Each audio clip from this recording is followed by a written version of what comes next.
What is up, everybody? Welcome to another beautiful Friday. Hopefully most everyone's COVID free. Very sorry if you're not. Stay safe. Don't go near anyone. Don't talk to anyone. Stay inside. Do everything you need to. This is session 15 of our Spelljammer inspired homebrew campaign, Dark Frontier. I'm JSO / the wizard / the DM of this campaign, and who else is joining me this fine Friday evening? Hey everyone, I'm Bailey, and I play Neyts, the Lightfoot Halfling Wildfire Druid. Hey everyone, it's Luke. I'm playing the Illithid Artificer. What's up? My name's Kevin, and I'm playing Cogman, the Warforged fighter rogue. What's up? I'm Kyle, and I play Baltrol Keys. Bolt to my friends. He's a halfling, and he's kind of the leader of this ragtag. Bunch of merry men and ladies. What's up, everybody? My name's Slim. I'll be playing Rustin Shinjizuka, and sadly, Mr. Bolt said I'm not old enough to play the new cyber game.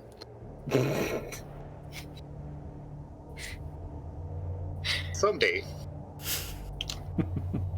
Hey everybody, I'm Nick, and I play Ironhide, legendary mayor, captain, bosun, pirate, umber hulk smashing, skeleton slaying, wolf killing, snowman destroying, gift barbarian extraordinaire. I'm so cool. I'm a statue. I was, but now I'm a real person again. So cool. It should be a poster. Just keep making it longer every session. It's perfect. More screen time, buddy. Thank you so much, everybody. A big thanks, as always, for our campaign character art of all of our beautiful characters that you see on the screen here by Lumen Arts. That's at Lumen Arts with a Z and an underscore in the middle. I'll post that in the chat. Go visit them, give them a follow. It's really cool stuff. Thank you so much.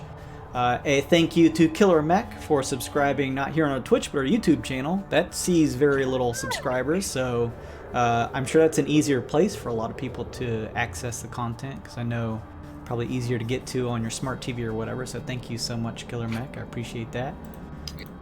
Any of you guys who are joining and hanging out here in the live stream, even if you're just lurking, you're building up Twitch channel points, and you can use those, as many players have done before, or people in the chat, to buy our players cool things like +1s to their rolls, extra inspiration, expedition tickets. They bought terrorizing events that have caused quite a multitude of interesting things to happen. If you give us a follow, you'll get an immediate boot. Oh, okay. Okay. Did anyone else hear that? Was it super loud? Which is Okay, sorry. Yeah. I'm just a little skittish, I guess. what was that? Can't tell. It's ghosts. The COVID Kevin. ghosts. Blame Kevin. Kevin, damn it. If you guys follow, you'll get an immediate boost to those Twitch channel points, and if you're a subscriber, you get a multiplier. So even if you're just lurking and hanging out, you don't necessarily want to chat all the time, you're still building a cool boosted amount of points that you can use to buy all kinds of stuff. So check that out in the bottom left of the chat. If you're interested in seeing a more detailed look at any of the player characters for this campaign, we have the D&D Beyond overlay, so just mouse over the screen, you'll see that. You can take a better look at the characters there. We also have stream stickers. I know some of you guys like to play with the stickers. We have both global stickers, and if you're a subscriber, you also get channel-specific stickers, and a lot of those include stuff for our campaign, like you see slapping on the screen over Nick there for fucking tenderfoots. So check those out. Knowledge checks are always free. Not saying that for any specific reason, just letting you all know as usual. And that is all of my housekeeping. Let me go ahead and dole out some inspirations. It looks like quite a bit was used last session. Go ahead and grab them, take them. If you need to trade them, now's the time to do it.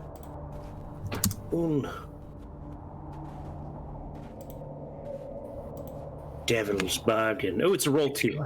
Keep Nice. Oh, that's bonus actions.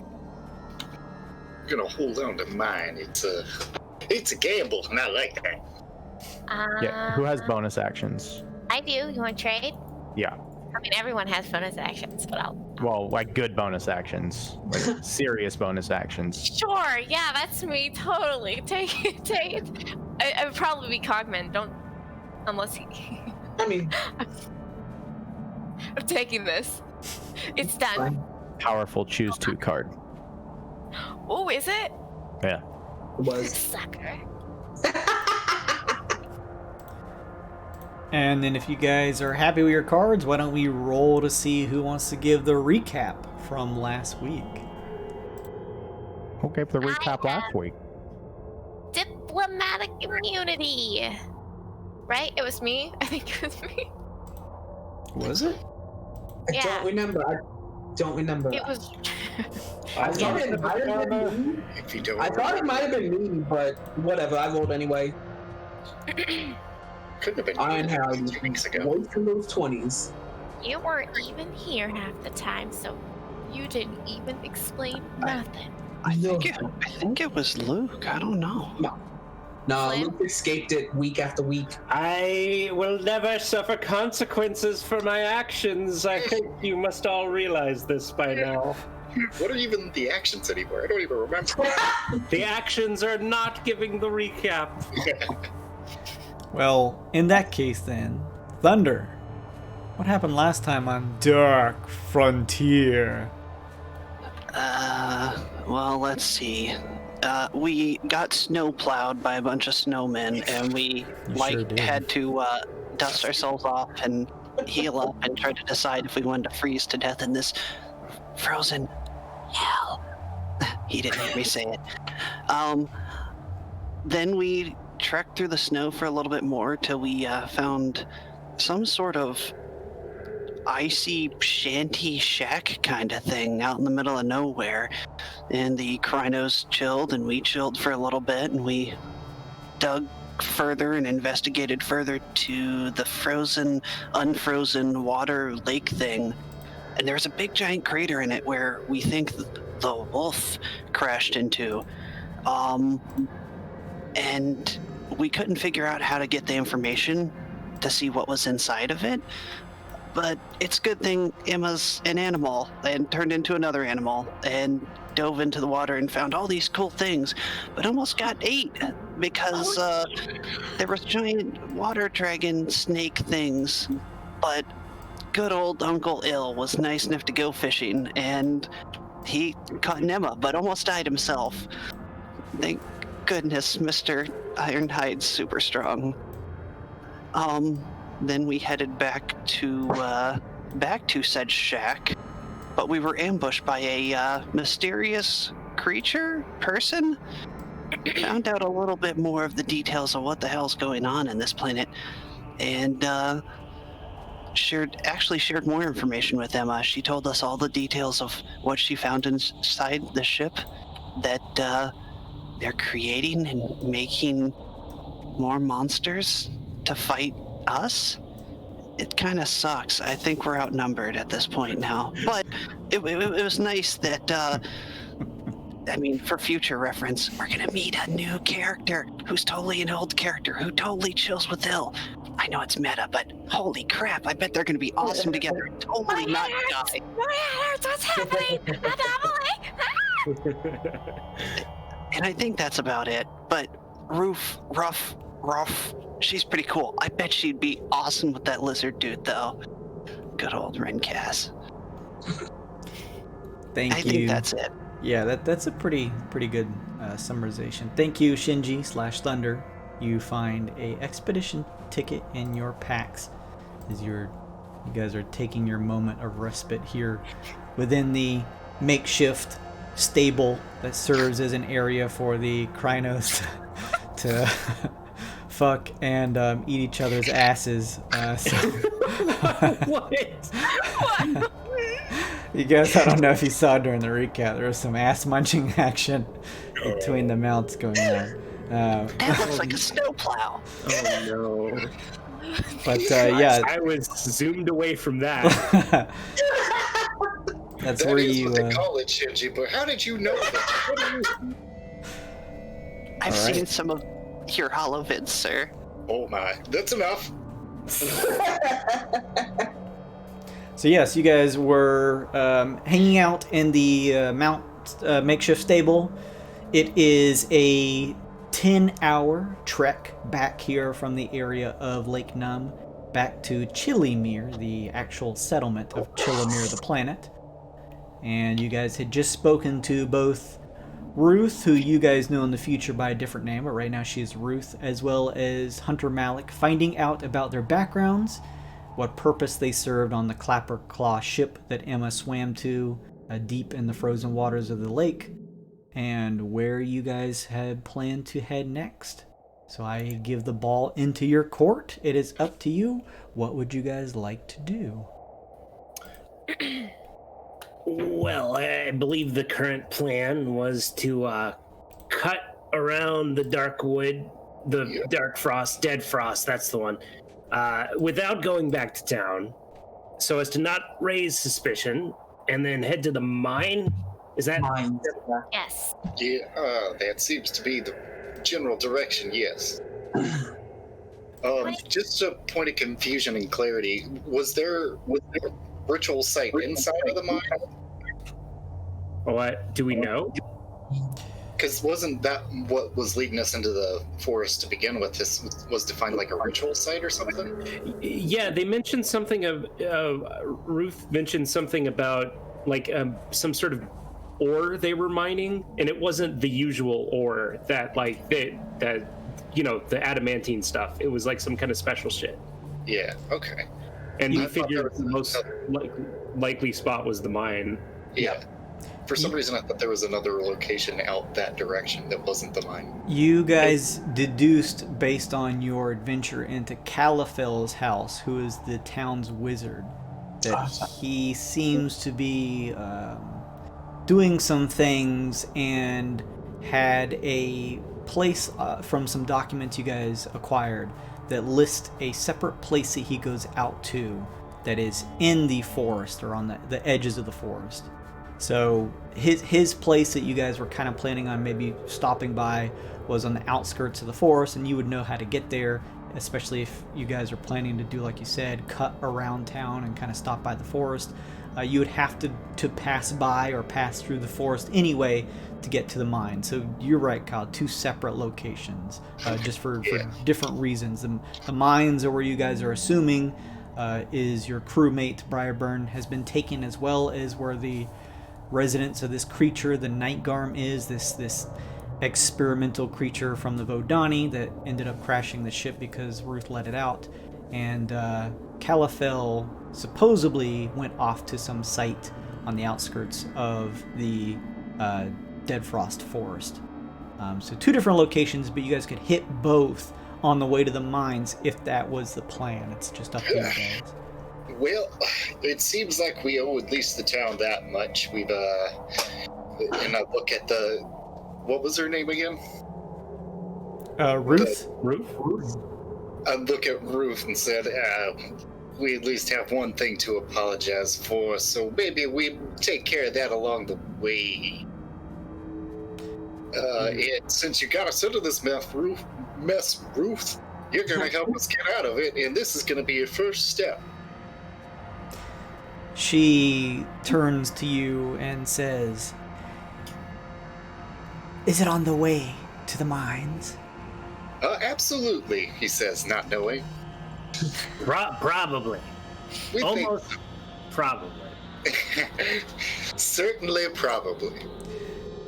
She says, "Fair enough.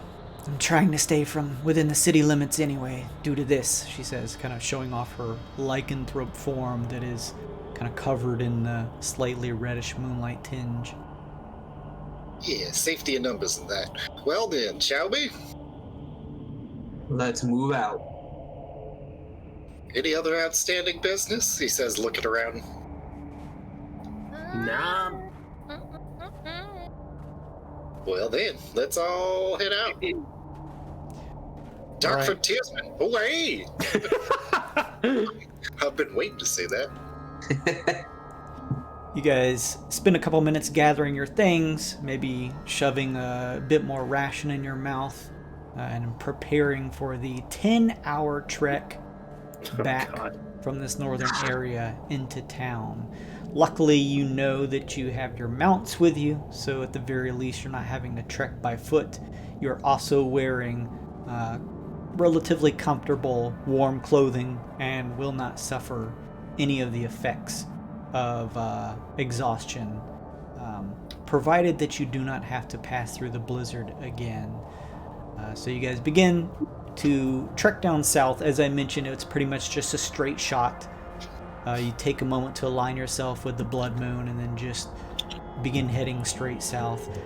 Peering down the way, it's pretty windy and cold, but you can see in the vast distance, you still see the blizzard, the storm front moving across the landscape out towards the horizon, but it looks as though it's transitioned off of the path from where you guys are going to be traveling. So it looks as though you're not going to, by the time you get to the point where you would be in the blizzard, it's going to have moved on. So it looks like, besides just the general nature of the frigid cold of the weather here in T.H.U.N.D.E.R, you're not going to have to contend with the blizzard going back on the way to town.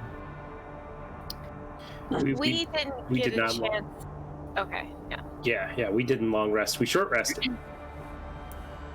That's up to you guys. Hey, Anna, she just gave Ironhide an expedition ticket.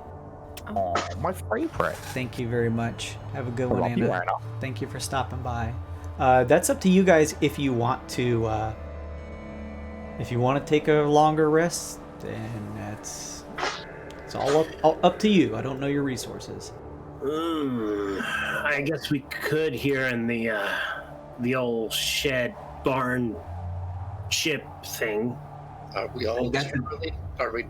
Is everybody pretty knackered, or is it just? I can I'm keep okay. going. I can keep going too. Everybody? I'm okay. I mean, I'm okay, but we could take a short one. All right. Well, if we're good, then let's go. We'll go. definitely need to rest after the next one. Let's go. Let's go. You guys Let's take a short rest before heading out? I think we did take a short rest We did already. take a short last time. I mean, Okay. Yeah, if everyone's good, then yeah, you gather your things and begin the trek south.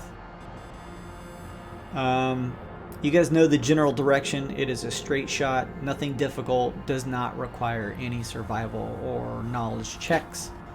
You can actually see in the distance, maybe not necessarily into any of the details of, but you can make out the silhouette of the forested area now to your right, heading south, as well as the town of T.H.U.N.D.E.R just directly south, just cutting a little above the horizon. You begin heading that way.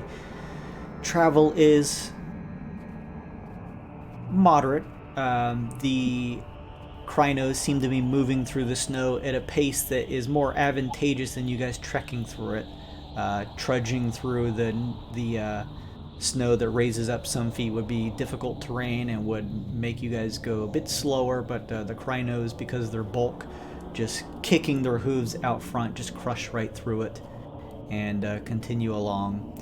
You guys kind of toss them some rations from their feed that was given to you by the stable master before pushing back towards your trek that way. Is there anything you guys would like to do during the time on the 10-hour travel back?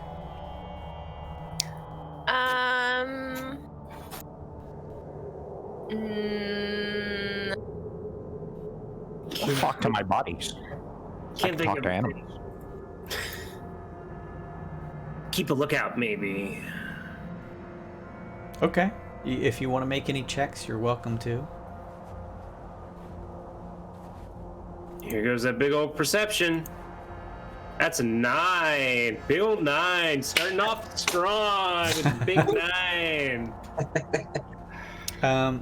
Besides the occasional howling winds, it is relatively quiet on the trek back. You hear the crunching of snow below your feet.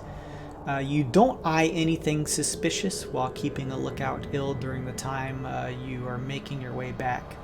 You occasionally just kind of rub your shoulders and stuff to keep yourself warm. your furs are doing a decent job, and you feel very glad that you guys have all made sure to buy those before heading here. Otherwise, it is relatively uneventful on the trek back. Probably to your guys' liking, considering the trek up was in that blizzard. Actually, I do wonder, maybe you can come up with something here. If we cook up these peppers a little bit, they're supposed to reinforce us a little bit, aren't they?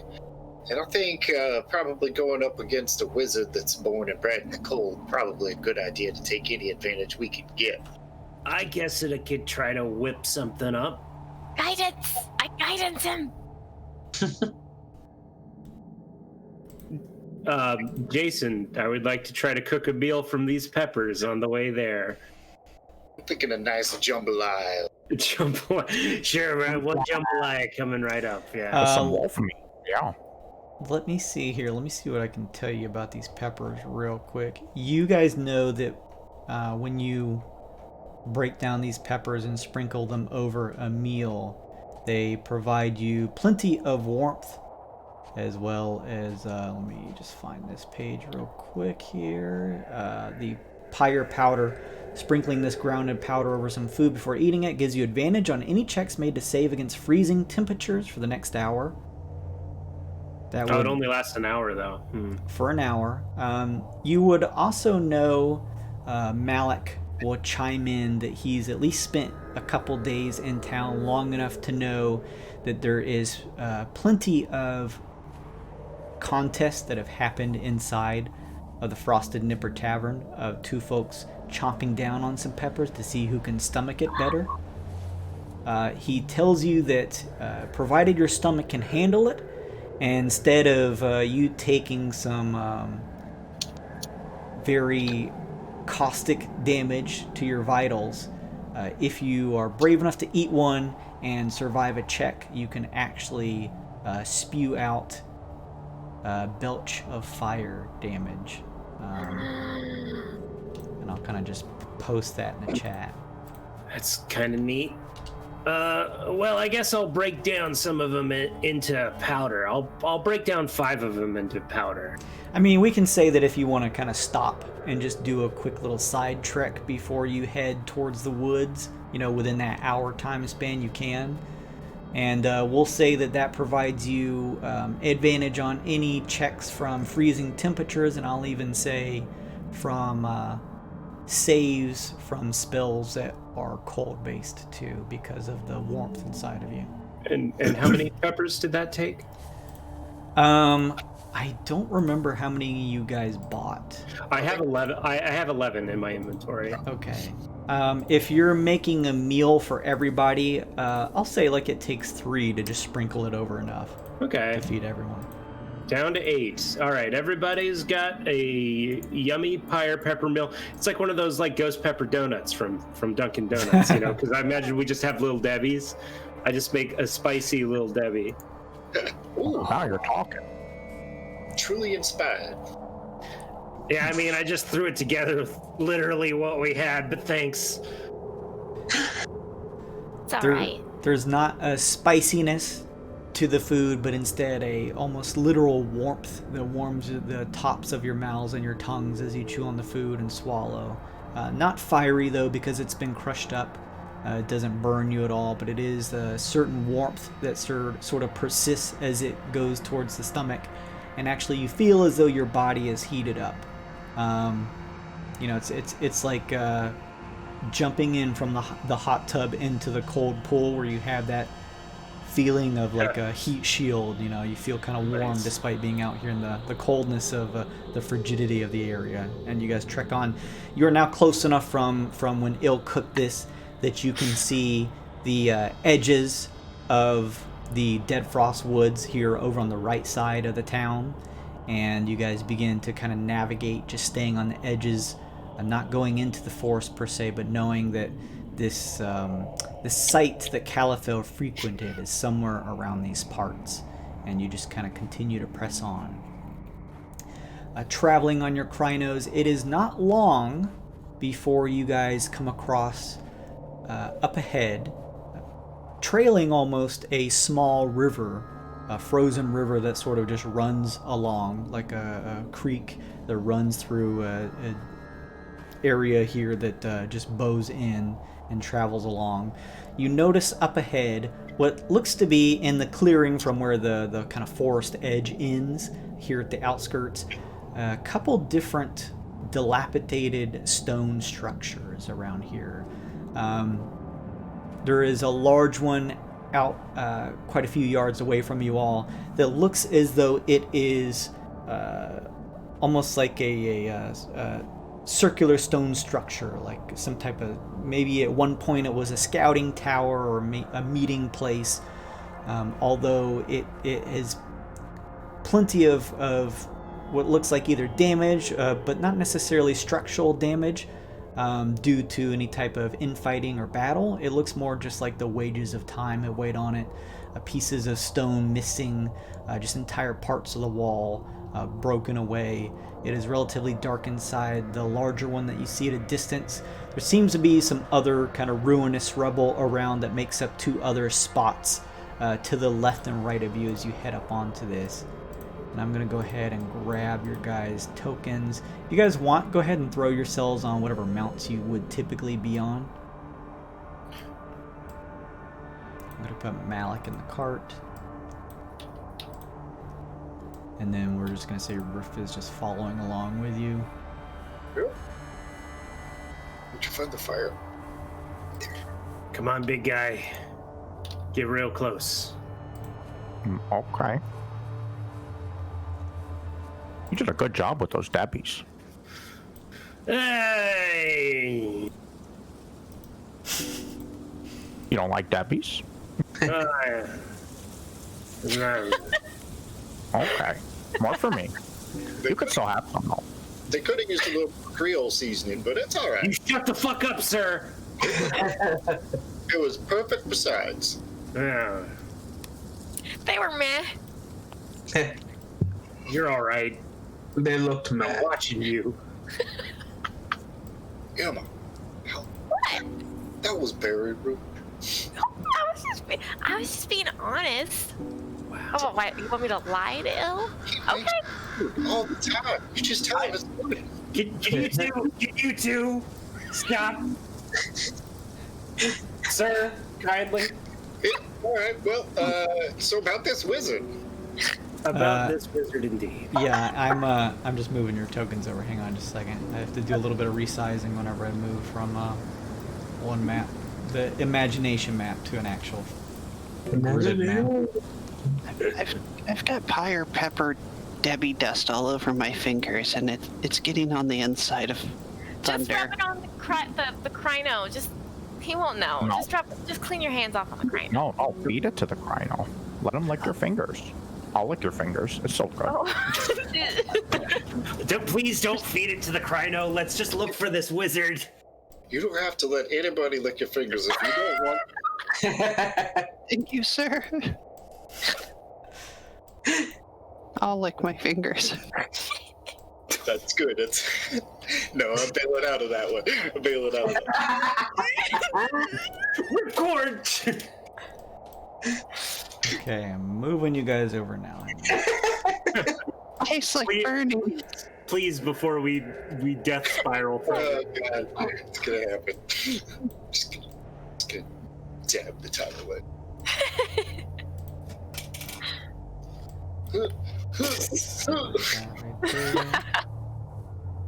God, we're old.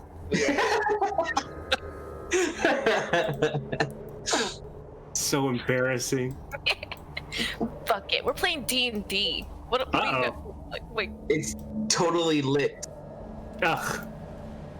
Fam, that's pretty cringe. Sounds kind of sus to me.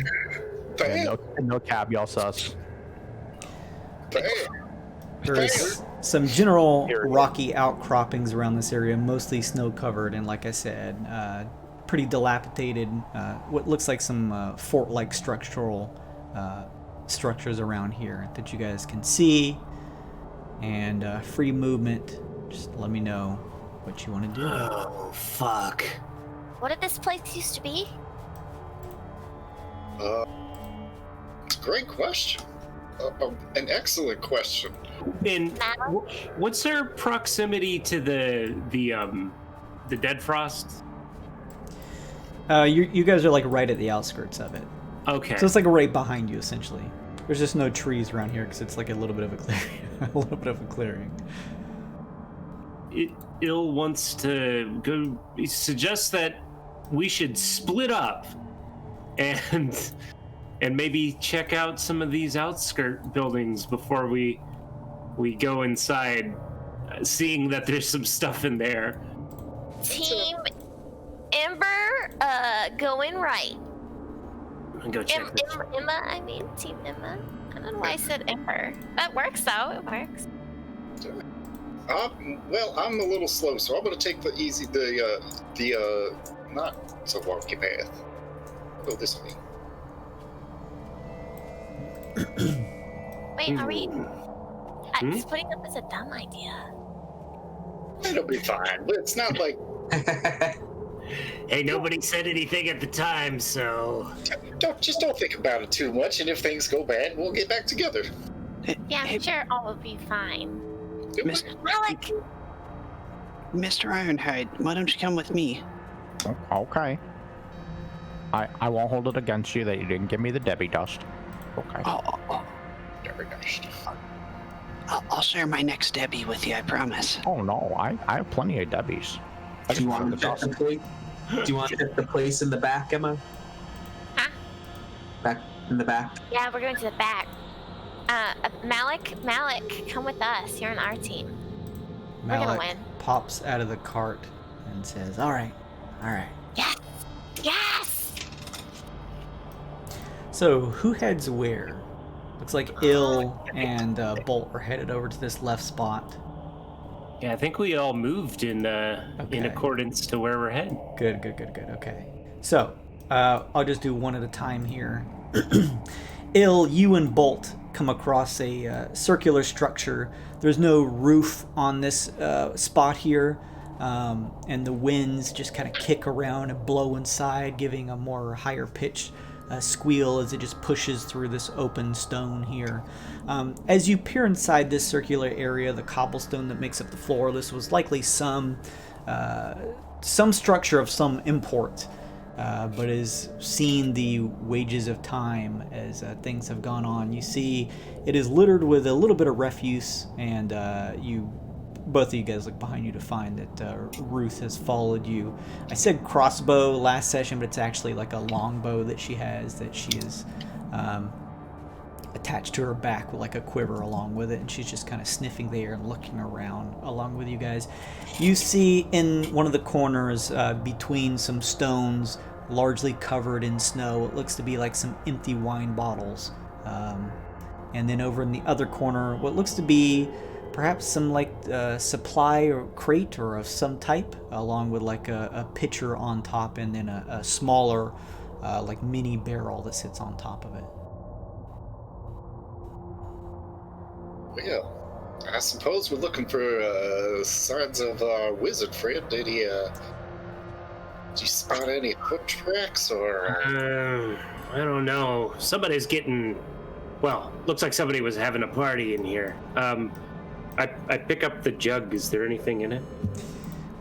You pick up the jug and just give it a quick jiggle with both your hands, and you hear the sound of coins from inside. Oh. I smash it. It would do that. It would just smash it at that point. You kind of just quickly just crack it across the edge of this wooden crate here, and spilling out is, let me just see, 237 gold pieces. Nice. And a couple different gems. Oh. I don't know if I'm reading into an insignificant clue, but Bolt wonders out loud, and I thought they said they didn't use coin or. Oh, that's actually really interesting. This place looks pretty old, though. Maybe it used to use coins. Ill says greedily, putting every coin into his pocket. Whoa. Well, for safekeeping. Yeah, alright. How many did you pick up? All. You got the 237 gold pieces, and as you eye the gems that were contained in this jug, this is one of those things where basically you can just quickly appraise it and turn it into cash if you want. Oh, okay. Cool. Yeah, I'll just go ahead and do that. Extra 600 gold pieces. Oh boy. Well, we'll divvy it up when we get back to town. Don't worry, I won't forget about it. Yeah, forget about how much of it though. Yeah, 600 in gems. All right, Divvy good up between the party. 600 split 6 ways. Sounds good. Yeah. You scoundrel. That was out of character. All right. Well, Actually, everybody just go ahead and add 100. Just to get to the chase. Just go ahead and add 100 to your gold, everybody. good idea. A lot of coin, Ruth says from behind you. Yeah, for just having in a jar out in the middle of nowhere, that's pretty suspicious. And there's wine over here. What about the barrel? Shake the top of the barrel. Is there anything inside? It moves in such a way, and you hear some clanking coming from inside of it. Clanking? Mm-hmm. I opened the barrel with my gun drawn. I don't trust clanking. Be careful now. You pop open the top, keeping your gun trained on it. There is a number of what look like frozen fish that spill out. Oh no. Why would they do that? And the clanking as the fish sort of like spread out across the cobblestone, and as they move apart, you notice a potion of poison that is hidden amongst the mix. Oh, How would okay. they do that? Oh my god, we could have drank that wine. Why don't you hold on to that? I'm afraid I might accidentally use it as an ingredient. Yeah. So, question being, I take out one of the gold coins I pilfered off the ground. Is this like modern T.H.U.N.D.E.R, or does it like bear the marking of like maybe like someone on this planet? You know, like is this coin from off-world? It's it's you know, just like our currency. It looks like it has a bit of age to it, but it is the currency that you guys would use off planet. Shit. Okay. Well, that raises some interesting questions then.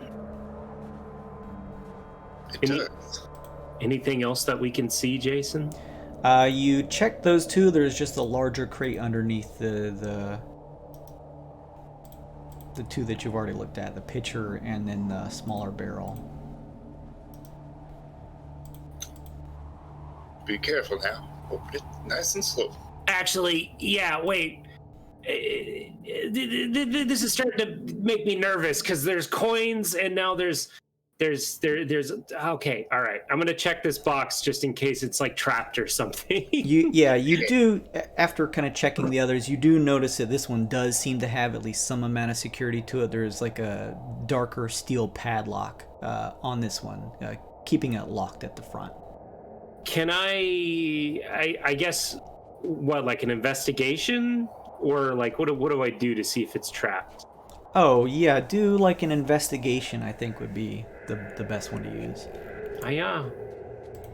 Oh wow, good roll. 22 total.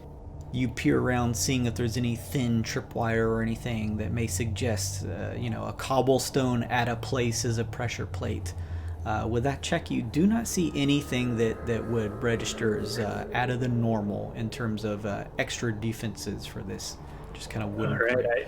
I shrug my shoulders, look to bolt, take out my thieves' tools, and try to unlock it. Sure.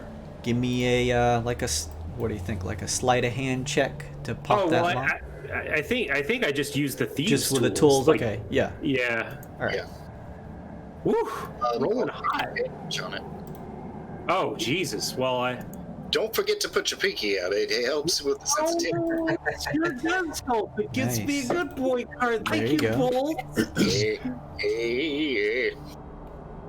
No lock can stand between me and my cooking knives. What? Yeah. You lean down and unfurl your thieves' tools, and like within a minute after you kind of put one of your ears up to the lock, there's a loud snap as it pops open. Ruth looks on and says, "Skillful." Thank you. This is starting to end up as quite the lucrative investigation, I say, popping open the crate.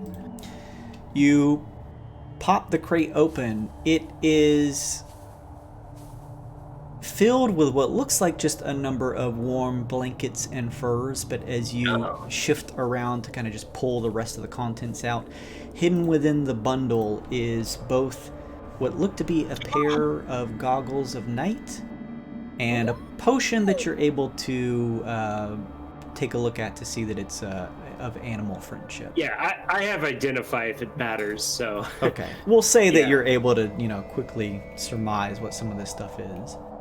I ain't very good with animals, Pops. Oh, okay.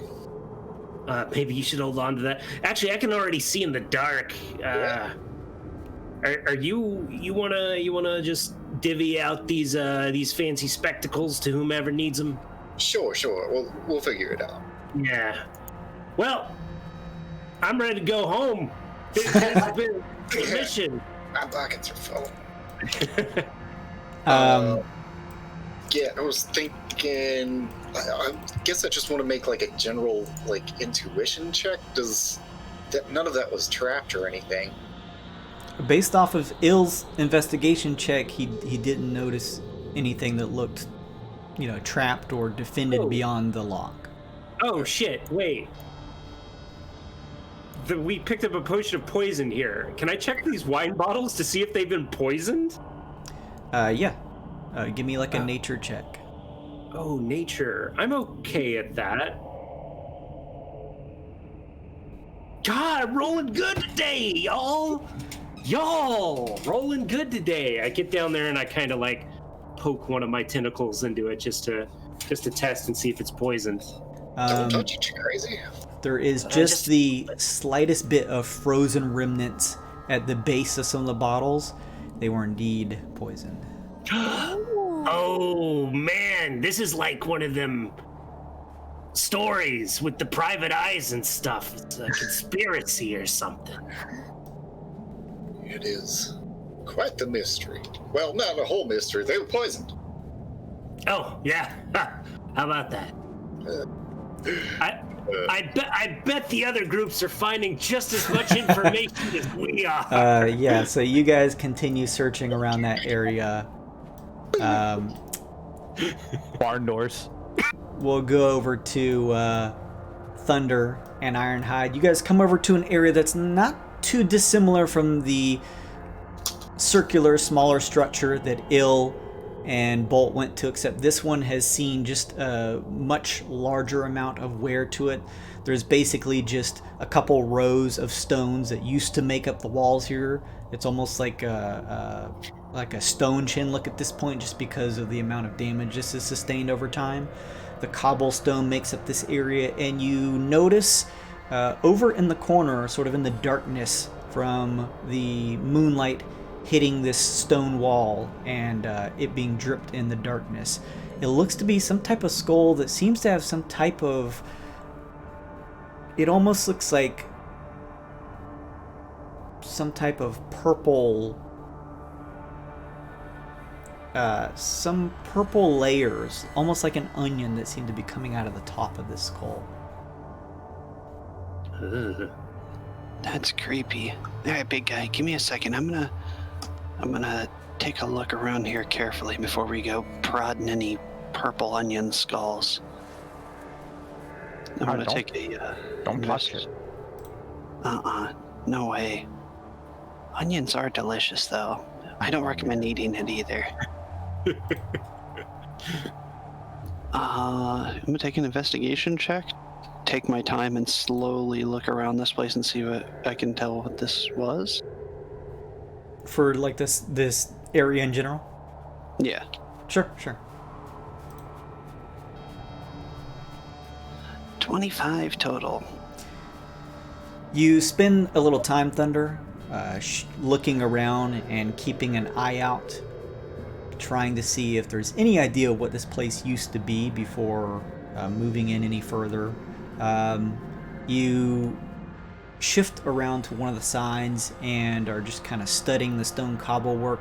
This area over here has seen so much damage that it's pretty difficult to tell, but as you shift through the snows back towards Ironhide, your foot with your investigation check kind of catches on something, and you shift through the snow and are able to pull out a tattered and torn banner that is seen quite a bit of wear and tear from just the weather and environment here, but there is enough of it left that you can see the painted symbol on it that makes up the symbol that the Vodani typically use as their just insignia for their clan or faction. Uh-oh. This isn't good, big guy. No. It's all Maybe- base. Yeah. I wonder what they were doing here. It doesn't look normal. It really creepy. I mean, evil magic wizard or whatever aside, I'm gonna cautiously take a step or two in and then just take another stare at that skull and see if I can tell anything about it. Sure, give me whatever check you would like.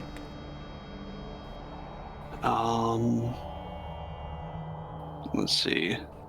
Probably, I'm not trading it, but religion? Sure. Oh man, this is making me nervous how well we're rolling, y'all. I'm getting really nervous. When the evil wizard comes, we're gonna eat it. Don't worry. We're next. Yep. Positive mental attitude. It looks as though the top of this skull that has these almost purple layers to them, they actually almost look like petals to some type of plant that seem to just right above the nose of the skull just kind of flay out and take over the top of it. With your investigation check, this seems to be some pretty occult stuff, whatever was happening here, and it's likely that whomever this was maybe either a willing subject or unwilling subject to whatever this is. You do get the sense with your religion check that this item seems to have some prominence to it and may have some importance. You'd have to identify it further, but you do get the sense that it has some occult origin and seems to have some extra effect to it on top of. But in terms of the actual religion, trying to figure out what this cult-like item was in reverence to, you're unsure. Do I know if it was magical at all? I'll say with your 22, it gives off a slight magical aura. I don't know, big guy, what do you think? I could touch it and try and figure out what it is. I got some computer components that might be able to, I wouldn't touch that until everybody's here. It looks like a death blossom. Oh, you don't. You don't touch. It's a skull. You don't. Why would you touch somebody's skull? I'm with you, big guy. Just don't.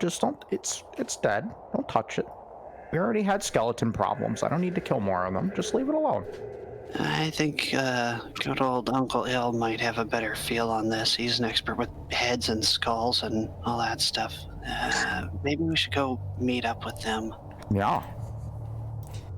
I'm gonna tuck the banner, away a little bit and start heading over towards the Team 1 or whoever. Sure. We'll say this is like all happening simultaneously. So you begin wrapping that up and begin your march over. Meanwhile, Team C, last but certainly not least, Malik, Emma, and Cogman, you guys were heading toward what looked like at one point probably a hallway to a taller wall that probably made up some type of fort or maybe even stronghold areas. You're kind of looking around at the nature of this place that runs and then north a bit before taking a 90-degree turn to the largest area of this fort-like place.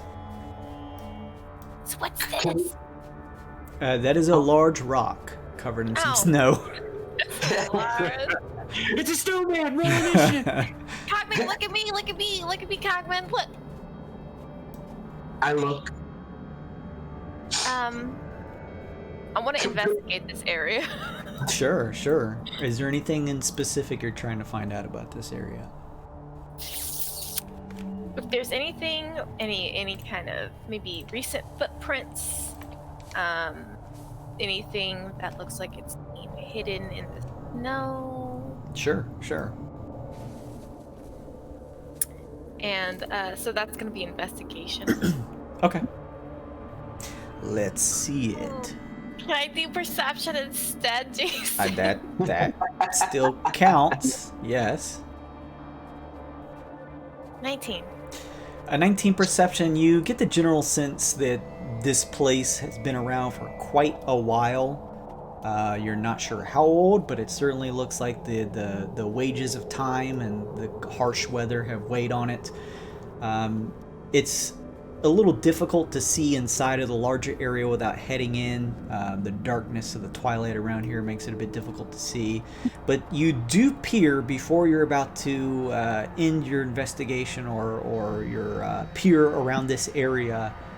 You do notice that towards the front, although there's no footsteps, you do notice some speckles of darkness within the snow that looks like dried blood.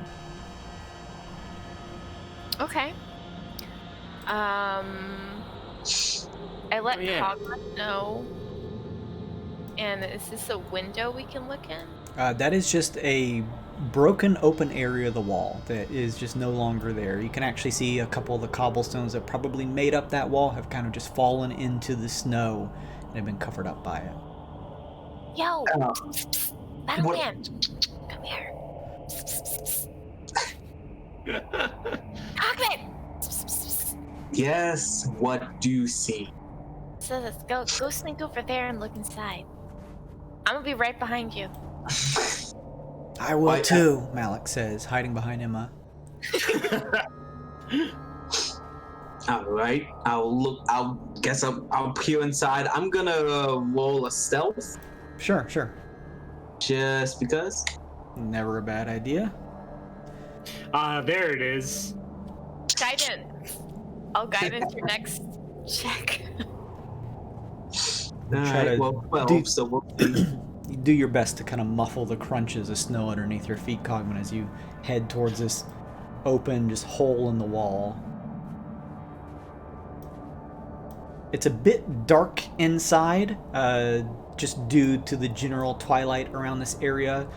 You see the fragments of must hanging through the bits of moonlight that peer through the cobblestone and open holes of this larger circular fort-like opening. And inside you notice inside what looks to be a dusty table in the center with a couple different things on it. You probably need to get closer to tell exactly what they are. You notice in what looks like over to the right of that some type of bowl and what looks like maybe bones. And then you can just see the silhouette of what looks like someone laying on the ground, perhaps humanoid, with their legs sticking out. And some dark patches across the cobblestone. Come back and let Emma know. It looks like there might be a dead body inside. A dead body? Wait. Well, a body on the ground. Could you tell who it was? Not from out here. I think we should probably meet up with the rest and see where we go from here. Okay, alright, yeah. Blood at the front, body inside. Got it. So it's at this point that all of you kind of collectively finish your investigations if you want to regroup. Everyone's like, I saw a skull. I saw a body. Here's 100 gold, everyone. Yes! We got lots of cool stuff here. Also, somebody done got poisoned here. I guess that lines up with the goggles. Do you know about anybody getting poisoned and sprouting flowers from their skull? No. Can I nature check that? Sure. I describe what I saw. Oh yeah, this is a classic death skull flowers. Seen it once, seen it a million times. With your 14 nature check, Emma, it looks like the petals or these layers that are sprouting out of the top of the skull look like they're actually from some type of parasitic purple-colored plant. Is it the poisonous purple-colored plant? From that check, you don't believe that it's poisonous or will have any ill effects to like holding it or anything like that. It's a death blossom. I look to Roof. Is your people tangled up in anything like that? She peers at some of the things you guys have collected and says, kind of shakes her head. None of this is familiar to my people, although the architecture here looks like it could be perhaps of old Vodani make. But these items that you have collected, nothing stands out as specifically Vodani. What about the purple flower thing? Vodani working on any kind of what'd you say it was a parasite? She comes over and kind of studies the skull. She looks to you, Il, and kind of runs a finger at the bottom of the top row of the teeth and says, "No sharp canines. Doubt this was Vodani make." So, we found out that the peppers were people. These flowers were people. Maybe it has something to do with the town. Are you saying that we have fungus brain now that we ate these peppers? Well, that's a leap in logic, sure. I don't want fungus brain. Well, I wasn't saying that, but now I'm worried about that. I was saying that maybe these people have something to do with... Well, now all I can think about is a parasite brain. I know, right? We got... But this sounds kind of like our wizard's doing, surely. And Malik did say that the people in the jail were acting strange. Mm-hmm. Maybe like they weren't in their right minds. There's a body on the inside of this. Maybe it could lead to more clues. Get some more information off of it, possibly. Well, I think that is our next destination. But before we do that, Cogman, do you have dark vision? I do not. Here you go. I got you some goggles. They let you see 60 feet in the dark. That's gonna be really good for him, actually. Here, Ironhide. Animal friendship, is that what you have, or talk with animal? I have ritual speak with animal. Yeah, this one will make sure that even the toughest rhino will be your friend. Wink. Oh man, these are good items for us. What was the other one? Oh, in a poison. I'll hold on to that one. Yeah. He'll say everybody and says, no. No. All right.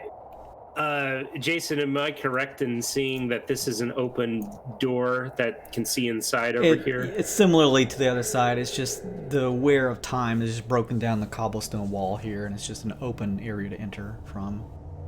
Ill's gonna do like a SWAT team kind of thing and have his gun ready, but just kind of peeking around the corner. Okay. And you tell everybody to go inside. Okay.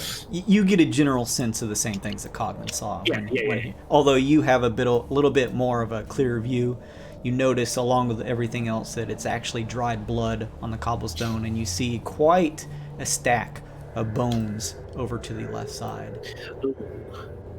I'm gonna actually move over here and keep a special eye on those sumbitches. Alec, you're with me. What are you doing? This is special team Emma. He sneaks over behind you. God. You need me to go in there and stir things up? You need me to look around?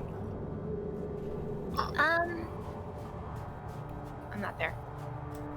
Maybe you said there were people on this side? Skeletons, and there's a body to the right. Or bones to the left. There was a body that I saw to the right. Bolt will say, I'll follow Cogman. Either of you split up and follow Il and Illa each. As we're walking inside, Jason, I look at these things. Do those appear to be piles of snow that are very similar to evil snowmen that ambushed and murdered us? No, they're just outcroppings of rocks similar to the one Emma jumped up and down on that are just more snow covered than the others. Okay, just making sure.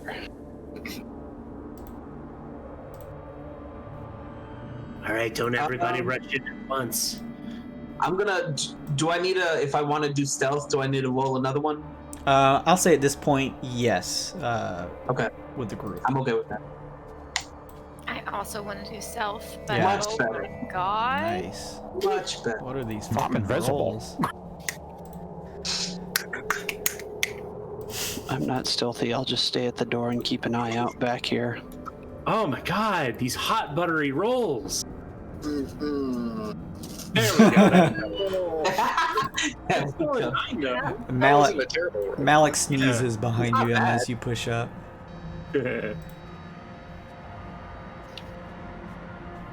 He sneezes All right. gruffly.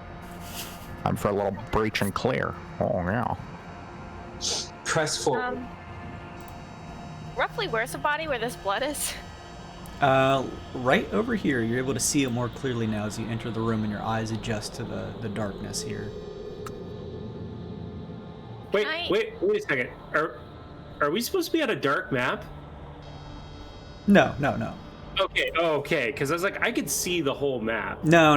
It's just like I've kind of darkened this map a little bit because it's like this is Chillimere, so it's like in the twilight. So you guys are entering, like a little encircled area that's actually inside. So it's even darker, but it's still lit up a little bit. Oh, gotcha. Sorry. No, you're fine. I want to walk close enough to this guy so I can do a medicine check on him. Or her. The body does not look like it has been here for a particularly long time compared to everything else that you've seen. What does it look like? Oh. What looks like killed it?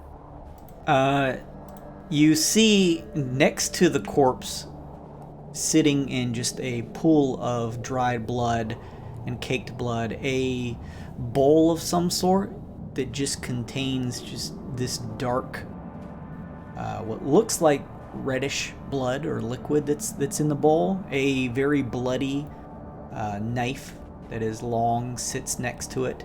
The corpse is laying flat and just looks as though it is covered in a greenish robe. You kind of peer around to see if there is anything that stands out. There is a pooling of blood from underneath this what looks like a corpse of a humanoid. There is a hood to the cloak, but it's like pulled back so you can see that this figure is scrawny, their jaw open, their eyes wide and clouded over. They have a bit of age to them, but not an old person per se, maybe middle-aged. They don't appear to have any wounds from what you see here, just from what is displayed out in the open. What the hell? Careful, Emma. Maybe there's one of those onion petals on it. Flower petals on it. He may have been poisoned. Or he could have been poisoned.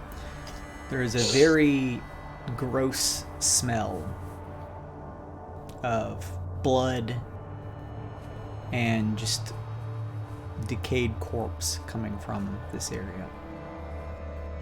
Can I look inside of the bowl of blood? You peer inside the bowl and you just see the still moving liquid of what looks like blood that is almost risen to the top, and you see your own reflection in the liquid.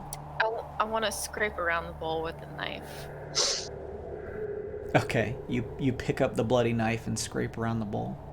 Yeah. Got any sea monkeys in here? You hear your knife clacks against some stuff as the liquid churns. It sounds like there's something inside. Oh, that's gross. I don't know. There's sea monkeys inside this blood. I don't know what. Next to the bowl between you and Bolt, you guys also see a stack of pretty bloody bones that is on the cobblestone floor here. And you said there's no, injury to the body, Emma? It's a lot of blood for no Yeah, what injury. gives? From where the corpse is laying, you see no injuries. I turned this corpse over, fam. You grab at the side of the corpse and flip it over. You watch as the arm kind of throws across and slaps against as it falls on its back.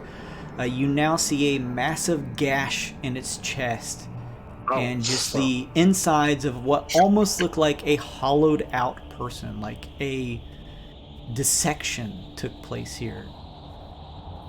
That's probably it. Makes my Does- ogre taste bad. So does it look like someone cut the person open, or they cut themselves open, or does it look like maybe something came out of them? Give me either investigation or medicine check. I'll aid you Let's on that. Medicine's a +0, but investigation's only a +1. But I have advantage on investigation. I'll do a medicine with advantage, and you do the investigation. Cool. Or is your medicine better? No. You do another medicine check, really. Okie dokie. There it is. There it is. Holy shit. Let's go into Spice Town tonight, y'all. 20. Classic numbers. Good boy card for that. Between the investigation and medicine, as you two team up, Emma and Cogman kind of taking a look. From the way the incision was made, and you can see the gnarly fingers of the extended, like rigor mortis style hands that are extended out, and how they are covered in blood. As impossible as it seems, it's almost as if this person cut themselves open and removed whatever they could. You see from the missing bone work that stack right next to you, Cogman, is where they set the bones, and likely Emma with the investigation check, who made that investigation check? Cogman, with your investigation check, it looks like everything else that was any amount of fleshy material was just tossed right into the bowl. Holy. Huh. Do you think this was some sort of ritual? Oh god, I hope so. Hope they did it for something. Jesus.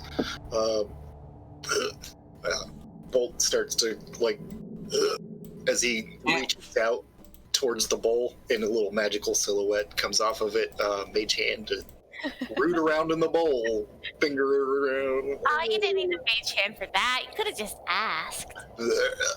Your mage hand shifts through the bowl, itself kind of getting covered in bits and specks of blood. As you do like a kid playing inside of like an open pumpkin, your mage hand pulls up out of the top of the liquidy bowl here, and true to the checks of Emma and Cogman, there is just a bunch of like fleshy gib-like material that just kind of slips from the mage hand, spattering back into the bowl. Looks like that. Oh god. Bolt losing his lunch over here. Hey, is the blood warm at all? Like pepper warm? You stick a finger in the bowl. Hell yeah. Oh, hell yeah. You dip a finger into the bowl. It's cold at this point. Alright. Does the robes that they're wearing, do they have like any sort of pouch on them or pockets or anything on their person? The from what is left of the kind of green tattered robe, there's a couple pockets and stuff like that, but there's no contents inside when you search them. There is a couple different belongings that you can kind of see splayed out on the table, as well as a book or two strewn across the floor, like next to Bolt at the bedroll, and one that seems to have fallen off the table. I want to check out the book. Fish. And yeah, some pretty cold and rotted looking fish over in the corner. You check out the book. This one is not titled. It just has a blank dark brown cover, and as you flip through the pages, it shows you it's not so much a book. There's more of just various diagrams for how to properly remove. It's almost like a surgeon's book showing you how, in time of need, if you're out in the woods, like how to remove things if you're by yourself. Although this looks, from what is displayed here, looks like it was taken to an extreme measure. Interesting. Well, if that's all it says in the book, nothing else, I'm gonna check out the table. Okay. After Emma can look in the fish bucket if she wants. Emma, yeah, you see a lot of frozen and at this point rotting fish. There's quite a smell that probably is mixed in with the general smell of the blood and bone around here that's making it pretty gnarly to the nostrils. Smells like death in here. Bolt quietly waves everybody in. Doesn't look like there's anybody in here. I'm fine over here, thanks. Emma, you do anything with the fish? Oh, hell yeah, I tip it over. You just push the large, it's like a wicker basket over, and similar to how Il and them did it, just a bunch of like cold frozen fish just spill out and take a couple seconds, just cross and spread across the cobblestone. I want to look for anything like hidden in this fish. Sure, make a perception check. Smells terrible. Get elbow deep in those rotted fish. I'll get elbow deep in these. Let's see. And then go hug ill. Bolt Squid like fish. Bolt was just containing himself when the fish gets knocked over. He turns into fucking. Emma, you spend a couple seconds just kind of rooting around, pushing the slippery, gross fish, moving them out and splaying them out to see if there's anything hidden inside the bunch. Nothing other than the rotting fish that you see here. Damn. See, this is how it usually goes, Ruth. We just start like knocking stuff over until bad guys show up, and then we shoot them to death. He's not wrong. Speaking of which, could I take a perception check to make sure there's nothing coming up on us while I'm chilling out? Sure. Big money. No whammy. Oh, man. Fail. Fantastic. Wow. Oh, no. I'm contemplating the crinos. There's a couple more lively snorts from the crinos from nearby, but you don't really particularly see anything moving out south from you at the tree line or anything like that stands out. I'll move out a little bit and closer to them then. Okay. Cogman, you were going to check the table over here? Yeah, I just want to see sort of what's on the table. Yeah. There's a few other utensils that are laying on the table here that are used for like cutting. Could you mute yourself, Kevin? I hear a lot of echo. Is that me? Sorry. Yeah. You see quite a few cutting utensils here on the table, and like a pitcher, similar to the one that Il and them saw in the other room. There's a plate on here with two very rotted fruit. And you do see what looks like a splayed out parchment that has some writing on it over on the corner of the table.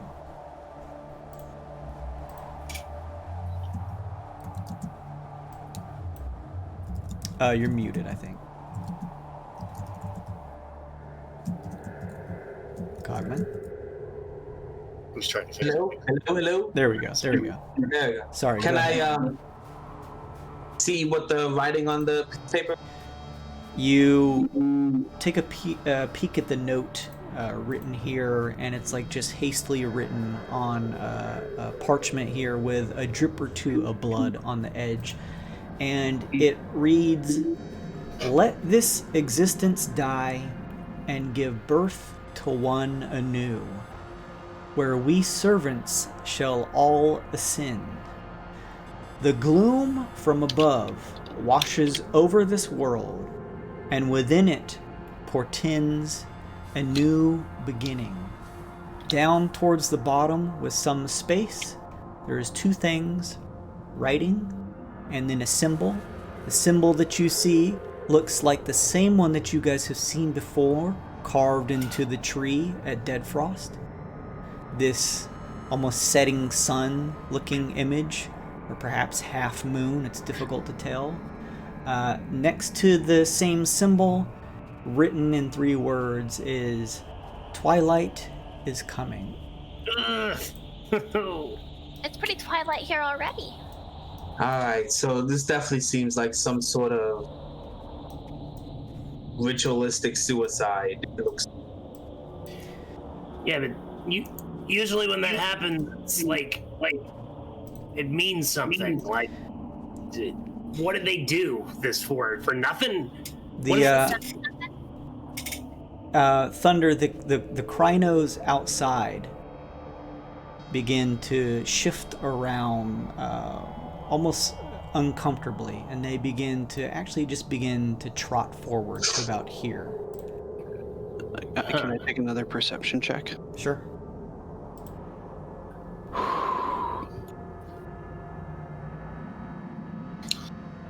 That's the exact same roll. Noticing that, I'll back up a little bit myself. And you try to see anything through the tree line or anywhere from the left or right, and see nothing. Hey, big guy, I think we got some company coming. Good, I'm invisible. Ill's gonna swap his positions now on the inside of the building rather than the outside. He knows he's not really invisible, right? We can see him. Hard to say. That's because we're friends. You can see me because we're friends. But I'm invisible. Sure, big. What's coming? I don't know. The Krynos are freaking out. Oh, we can't leave them out there. Thunder. Let's bring. Oh, Sorry, go ahead. You go That ahead. was a dumb joke. Go ahead. Oh. Thunder, you don't need to make a perception check at this point. You can see, moving through the trees now, a glowing blue light. And you hear the groaning sound of what sounds like bone moving on bone. Shit. As pushing through the tree line, shambling towards you and the general area, is this creature that you saw previously in the woods. Oh, it's that thing! I need everybody Don't to like please roll initiative. Oh, we're stuck. Don't like that. Nope. Don't fight it like now. that at all. Dead. Get a chance to finish casting Detect Magic. That's a bummer. Probably would have been helpful. Can I just say I grabbed that note and put it in my pocket? Yeah, that's fine. Also. Sorry, I'm just making sure. Yeah. Ooh. Whew. There's a bunch of Oh, yeah, there's a lot of us. Oh my god, I hate this shit. Every time. I try to make things simple, and it always bites me in the ass. That's a natural one for initiative. Oh, man. I guess we know where all of our bad rolls are going. Salmon. Is that a bad boy card? Or is that... No. Not on Not initiative. initiative. Okay, just making sure. Should be. I was not prepared at all. Holy crap. Not prepared. Oh, Cogman, if you go first in initiative, you get something, right? From your gemstone in your sword? Maybe? Where did I write that? It should be when I added your magical item sword, I put it on there, so it should be on your item description for it. Oh, awesome! Thank you. Yeah, +1 bonus to initiative. If you go first in order, your combat speed increases by 5. Nice. Can't go wrong with extra 5 speed. Nice. Yeah. We'll take it.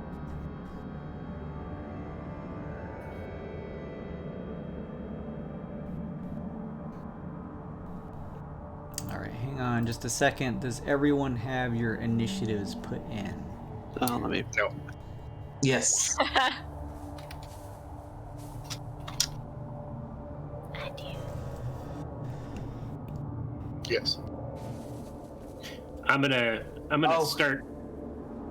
Go ahead. How do we decide between me and Bolt who goes first? The higher Dex mod. Yeah, Dex. +3, +3, 16. 16. Rock, paper, scissors, you. I think Okay. I think it's up to the DM at that point. But sure. I mean, if you guys want, you guys have the same decks. Is that it? Yeah. Yeah. Same deck, same mod. You can choose. All right. Yeah. I'll go first for that +5 as long as Kyle's okay with that. Yeah. Cool. Knowledge checks are free, right? Knowledge checks are free. How is nature arcana to see what this thing? I know we identified it as a doom golem already, but like, what's it? What can we hit this thing with that's gonna hurt? That's my aim. All right, fair enough. Is it a nature or arcana or something else? If you're thinking like spells and stuff like that, arcana, nature probably is just a generality. Maybe if you're using firearms or something like that. They're the same, so it doesn't matter which one I roll. God damn! There it is. Hot, tasty rolls. 23. Let me see here. This thing is pretty terrifying as you all look at it. You get the sense that if you are too close to it, it is going to freak you the fuck out. Awesome. You also get the sense from that pretty mighty Arcana check, Ill, that there's this strange, slight, effervescent, bluish glow that's obviously coming from the middle, from almost like its throat and inside its body, but just across a very subtle glow across the bonework and everything. You get the sense that it may be dangerous trying to cast spells at this thing. Oh. To what extent you're unsure, but you at least glean that information. I'll give it a shot. Technically, my bullets are spells, Jason, so all right. Treat that accordingly. All right. Knowledge checks are free, like I said. Otherwise, Cogman, you are up. I want to make I do want to. So. Make one check before we. What the hell does it want? Insight check, maybe? That was my idea too. Sure. Insight. Knowledge checks are free. Oh boy. I will just to help because that was wow. It's not bad. Straight 15. It's difficult to tell the 10 bolt exactly. It's it looks as though it is confrontational, certainly, but anything beyond that is difficult to tell that. Cogman, you are able to notice with your insight that as it enters through the trees, it's actually specifically following along the path here as if it has been here before. So it's definitely coming towards the house though, but I wonder if we could. Is it acting like it's coming for us, or is it just coming here? It looks as though it is heading right through the trail towards you all. Do we think maybe I don't know if it's seen us yet. Obviously the mound, whatever they're called. But it might not have noticed us yet. Maybe we can go out back and avoid it? Possibly? I trust It looks you. like It's definitely coming this way, but I don't know if it's noticed. I trust your call, Cogman. I say we blast him and scatter. Can only kill one of us at a time. Or it could kill none of them. Yeah, we just kill it before it gets to us. Good plan, Cogman. I say we start blasting. Make the call. Anybody else? Wait, there's two big monsters. What if it's could help us? Two. There's only Well, I mean, there's one right now, but what if it's like, could help us with the wolf? I don't think that thing out there will help us anything. How do you expect it to help? Well, if does this thing look like it's got flowers on it, or like, like the death flowers and then plants? Oh, that's a good question. Make a perception check. I'll use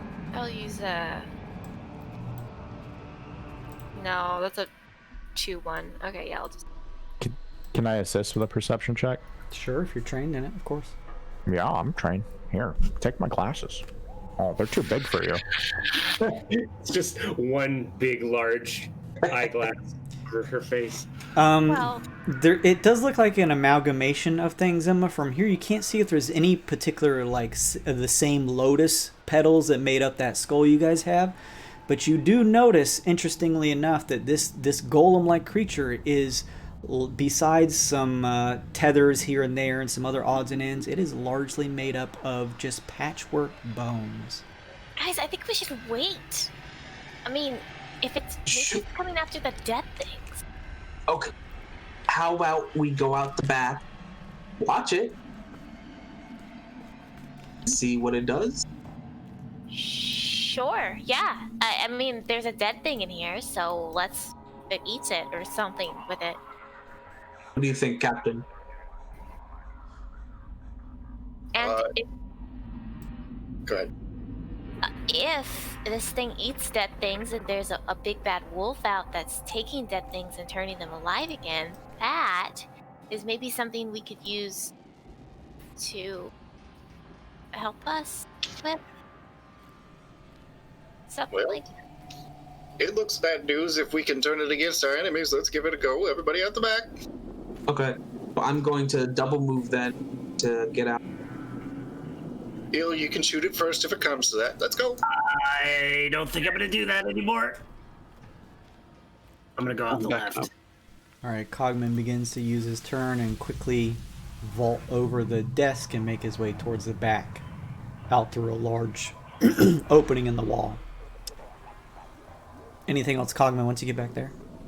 No, I'm just gonna, I mean, if it looks like it's gonna be aggressive, then, but yeah, just watch it for now. Sure. Bolt, you're up. Is that book still there? Yes. Yeah. I'll pick up the book. Yeah. Okay. 5. I will pat Cogman on the head and tell him he's doing a great job. That'll be my turn. Ill, you're up. Okay, we're gonna dash 5, 10, 15, 20, 25, 30, and then 5, 10, 15, 20, 25, 30. And that's it for me. I'm gonna duck behind that wall and keep running out towards the back. All right. It is the Doom Golem's turn. Hang on just a second. Let me take a quick peek. All right. It begins to shamble through the snow. 5, 10, 15, 20, 25, 30. 5, 10, 15, 20. It begins to shift, knocking over cobblestone that has been worn over the years, and move up right towards you, Thunder. The shifting and moaning of the bone and patchwork, and at this distance, As it opens its maw and you see the eerie, almost tantalizing blue light within, it's almost like in the back of your mind you hear screams. It stops right there. Emma, you're up. Oh. Well, we have a plan. It's not being aggressive. 5, 10. Do I want to hold my action to release my wildfire spirit if it hurts Thunder? Okay, sure. And it's got to be within 30 feet of me, so it'll be like right here. Because it will do damage once it's summoned. Okay, if you pull that out, I'll just ask you to ping for me one more time, and then I'll pop it up for you. All right, you kind of get that ready. A little bit of flickering flame appears in your hand as you get it ready. Anything else, Emma? No, I'm done. All right.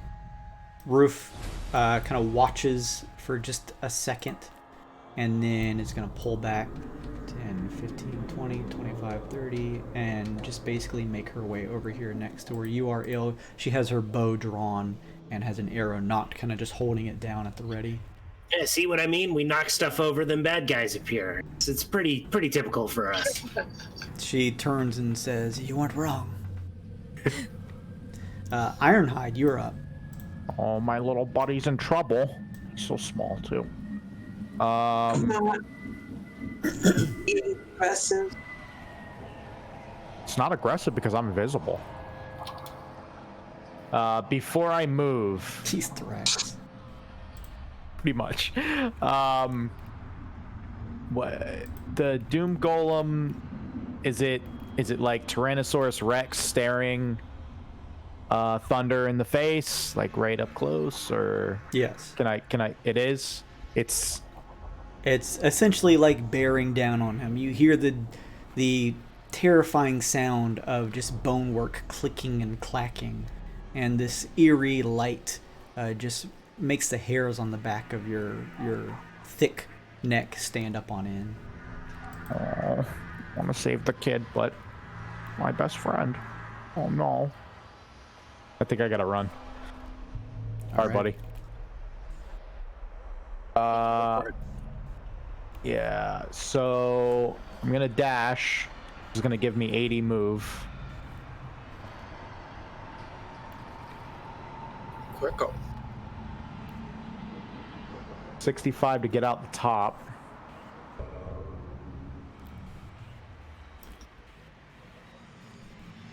That's Okay. 80.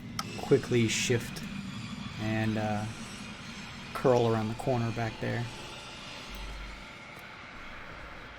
That is all I'm gonna be able to do. All right. With that, Thunder, it is your turn. I need you to please, as you are standing next to this thing, you hear the subtle screams, almost like they're coming from the back of your mind, the almost overbearing sound of the twisting and tightening of bone in front of you, and the light that comes from its mouth, the light, this ever-pervasive blue light. Please give me a wisdom saving throw. Is that considered a magical effect? Yes.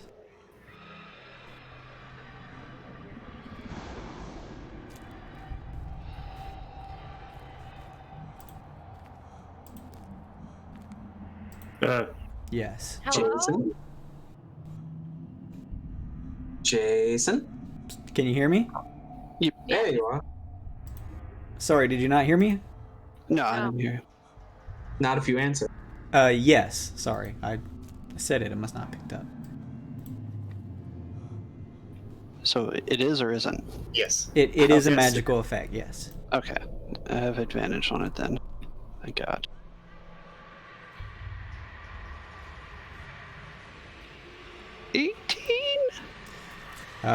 Whatever this effect was that was beginning to pervade your suit and make your hair raise on your skin, you're able to shrug it off. It is your turn. Sorry, dude, I'm out of here. Mhm. I'm going to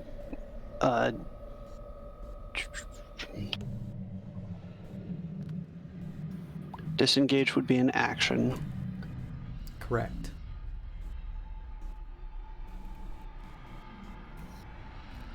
I'm gonna roll the dice on this one and just dash because he'll just keep grabbing me, so I'm gonna dash. I'm pretty tanky. Well, if you disengage, you can still use your movement. But he can't dash. Well, I mean, He's saying it'll keep It might catching up not- to him every it might- turn. Yeah, it might not take a attack of opportunity. I'm just gonna Awesome. start getting away from it. All right, you can go ahead and take a step back. As you do, the maw of the golem opens up wide and attempts to bear down and bite at your helmet of your armor for 17 versus AC. That It locks its jaw onto the top of your armor's helmet and crunches down for, let me see here, 27 points of slashing damage. Hang on. Yeah. Slashing damage. that missed. It missed? Yeah, AC's 20. Okay. It bites down but isn't able to puncture. Emma, does that trigger your salamander? no, it's if he got hit. If he got hit, okay. So you guys at least see, most of you see that it is attempting to attack Thunder here. And then Thunder, you're able to move where you need to. Alright, I'm gonna move. I'm gonna take the dash action and haul ass because I can only move 50 this round with it. So I'll move up to there. You can also come outside on the sides. That's 35. I'm trying to beeline to get the hell out of here. I'm gonna look to Malik as I'm running and say, "Run, get the hell out of here." When it's my turn, he says. That's my full movement, and as a bonus action, I'm going to cast Expeditious Retreat on myself. Nice. Run away! There's a electrical charge that runs through your armor that gives you a jet of speed. Anything else, Thunder? No, sir. All right, you moved where you wanted to? Yep. Okay. The Krynos, their ice-like hair, Emma, is standing on end. They're breathing erratically, and they begin just running, That's fair. taking the cart with them. Take care of yourself. And they're gonna They just keep dash. going and leave us. Shit. They just keep running, pulling the cart behind them. Malik is going to go ahead and run 10, 15, 20, 25, 30, and he's going to do the double move to kind of come back behind you guys. And then with that, it rolls back up to the top. Cogman.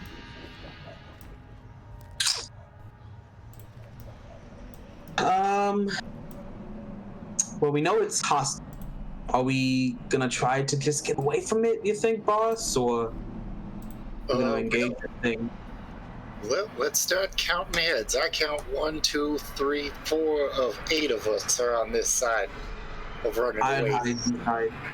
So maybe we just slow it down a little bit. Can you hit it from here? Can if I do this. Oh, Immediately deal 1d12 lightning damage to a creature you can see. Nice.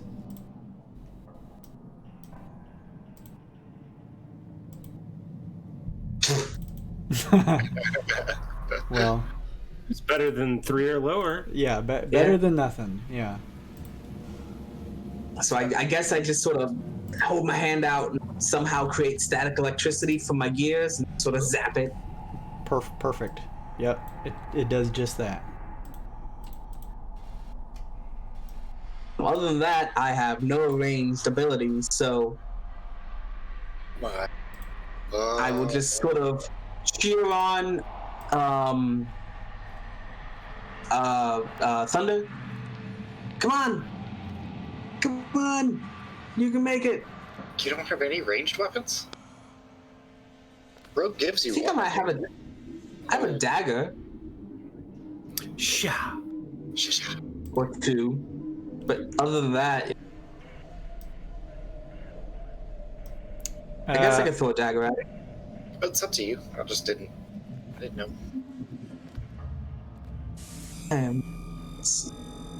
Sure, I'll try to hit it with a dagger. Why not?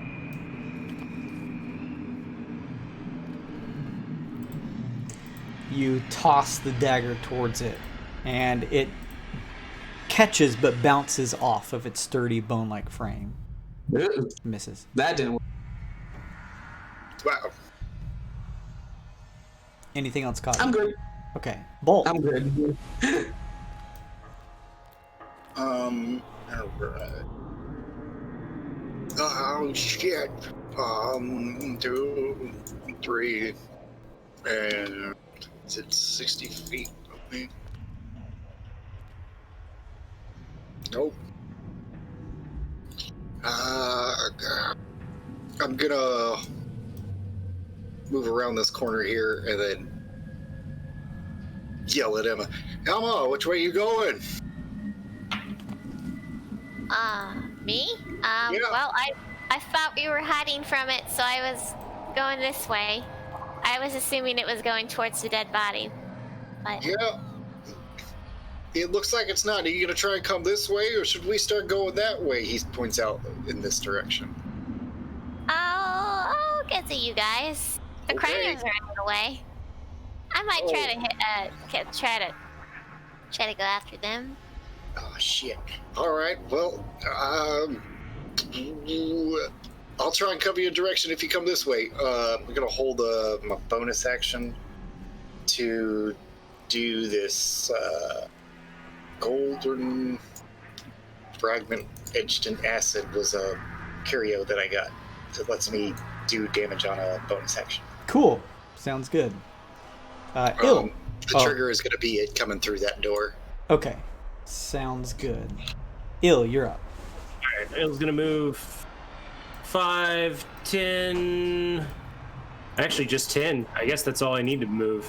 I'm gonna peek around this corner, and I'm gonna hold a incendiary round in my Uzi. Some incendiary rounds of my Uzi for if it becomes adjacent to our good friend or me. In case it just mad dashes at me, I will also fire at it. Through the wall. Sounds good. And that's all for me. Done. All right. Emma, you are watching the Crynos begin to just catch up to almost a gallop through the snow when you hear the shifting and cracking of cobblestone as the creature moves out from the doorway and towards you. Okay. Uh-oh. That's fine. This is fine. It moves up towards you. You can see now the deep, almost entrancing glow of the blue coming from its open maw. You hear the disgusting shifting and crunching of bone as it takes its steps, and you can almost hear what sound like screams happening in the back of your mind.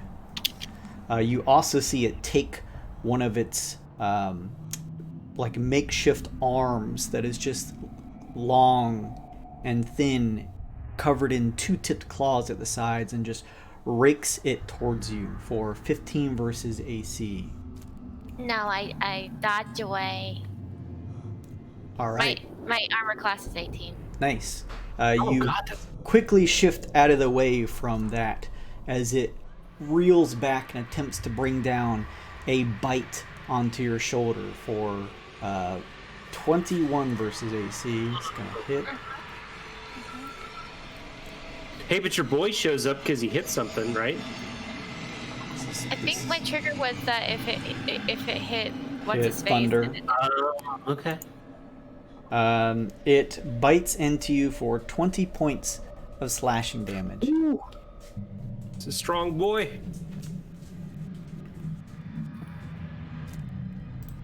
And it is done. You are up, Emma. The sounds of the screams in the back of your mind makes the hairs on your arms stand up on end. I need you to please make me a whiz saving throw.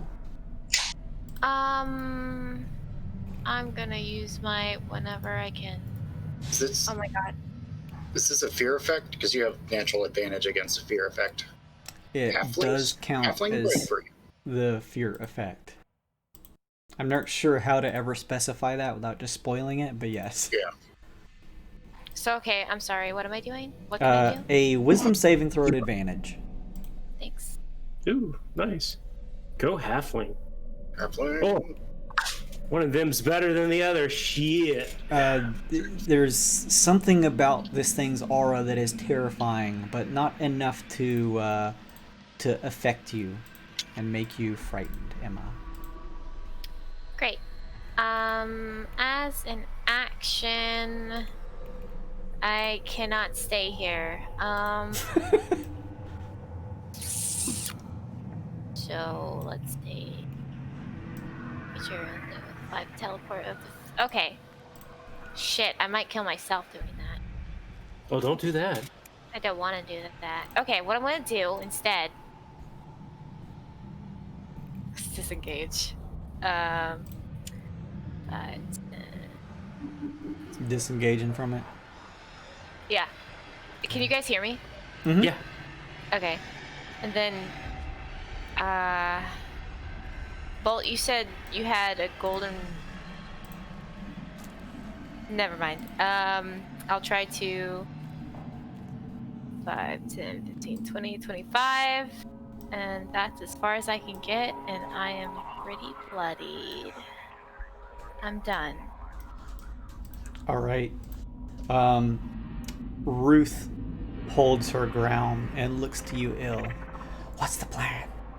I think we're gonna go loud here in a second. I just watched Emma run by, had a big ol' chunk taken out of her shoulder, so we're probably going loud.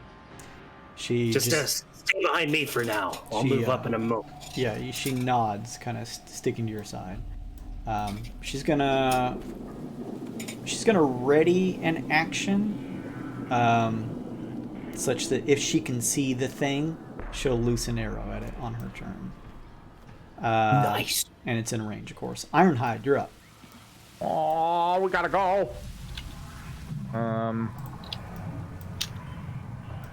Which way are we gonna go?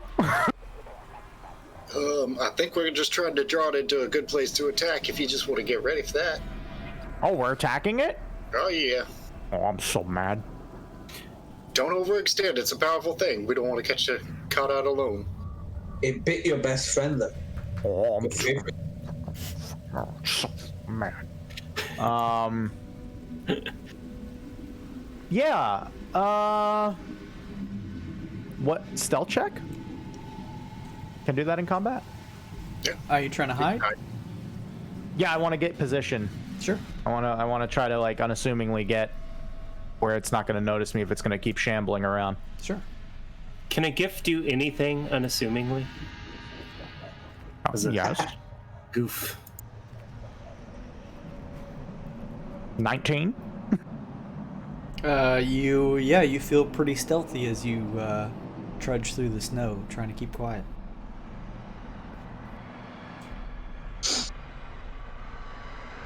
Say when. Oh, who said that? Oh yeah, I'm invisible. Why do you encourage, sir? I'm gonna hide with the fish. It smells terrible over there. Oh. It encourages. Can't smell me. That's gonna be it for me. I'm going to just wait. Things get crazy, I'm diving in. Okay. Ironhide, you sneak over there, kind of hiding in amidst the pile of disgusting, rotting, cold fish, and you feel pretty stealthy. Thunder, you're up.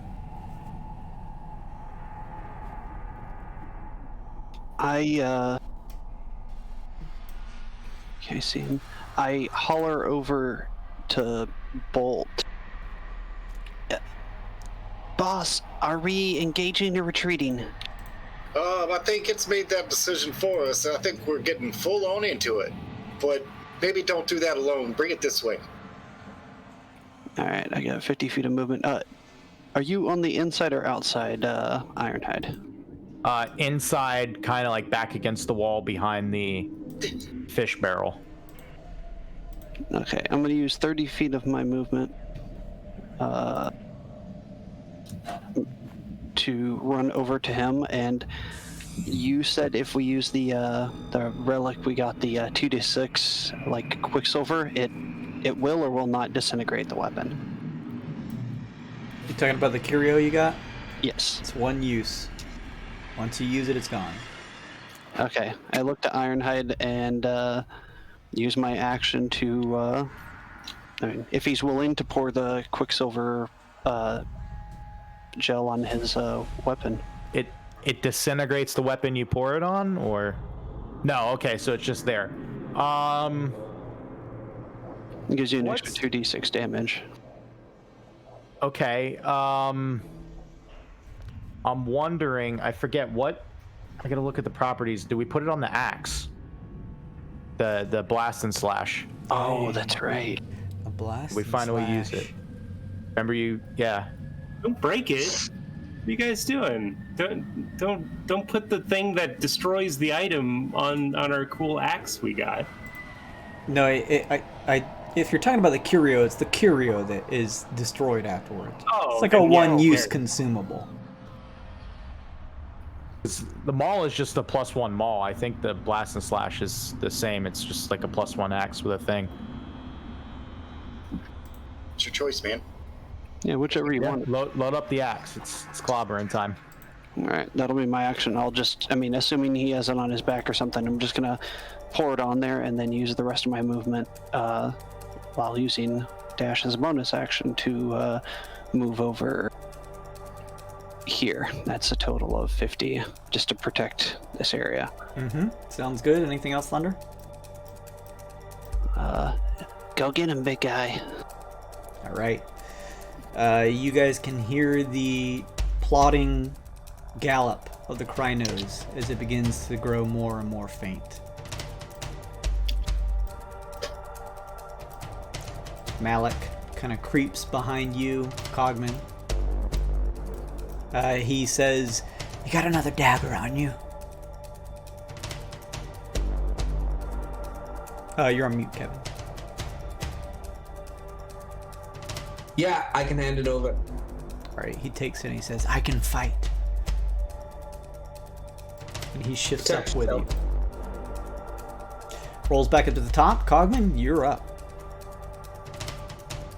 All right, so I will move within, and I'll also hide. Just why not? And hold an action. Or actually, I can't do both. I'm just gonna hold an action for if and when it gets in my range. Okay. To attack it. All right. Attack it with My cane. Okay. My rapier. Like a melee range then. Gotcha. Yeah, if it gets in melee. Okay, cool. You ready that? Doing your best to try and stay out of the open view. Bolt, you're up. Dragging a character that counts as half speed. Would you do that? Yeah, that makes sense. And then is it an action to grab, or? Well, Action to grab. Okay. yeah, if you're grappling, then yes. I'd heal you quicker, but let's get out of here. I grab Emma and drag her. It's like grabbing a rabid raccoon. Just.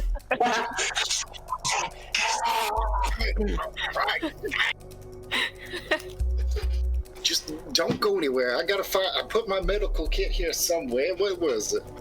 That's my action. That's Okay. my turn. Malik, as he sees you being pulled around the corner, Emma with a pretty bad gash in your shoulder says, "I'll watch out over you, little one." You better not go in there. He'll just bite your shoulder off. I see that. Ill, you're up. All right, pretty similar as the last turn. I think I'm gonna hang out over here, and if this thing comes into my sight, I'm gonna take a shot at it. So I started blasting. And I started blasting. Because it's got like 120 range, so I think I'm good no matter where he is inside of this thing. Nice. Your ammunition counts as magical, but it's not like a spell attack, is it? No, unfortunately, Jason, the way that Artificers work, it is a spell. Okay. So let me know how that pans out when I do it. Just want to know the language, that's all. Magic bullets. Okay. With that, it is the Doom Golem's turn. It moves 5, 10, 15, pushes through the cobblestone entryway here.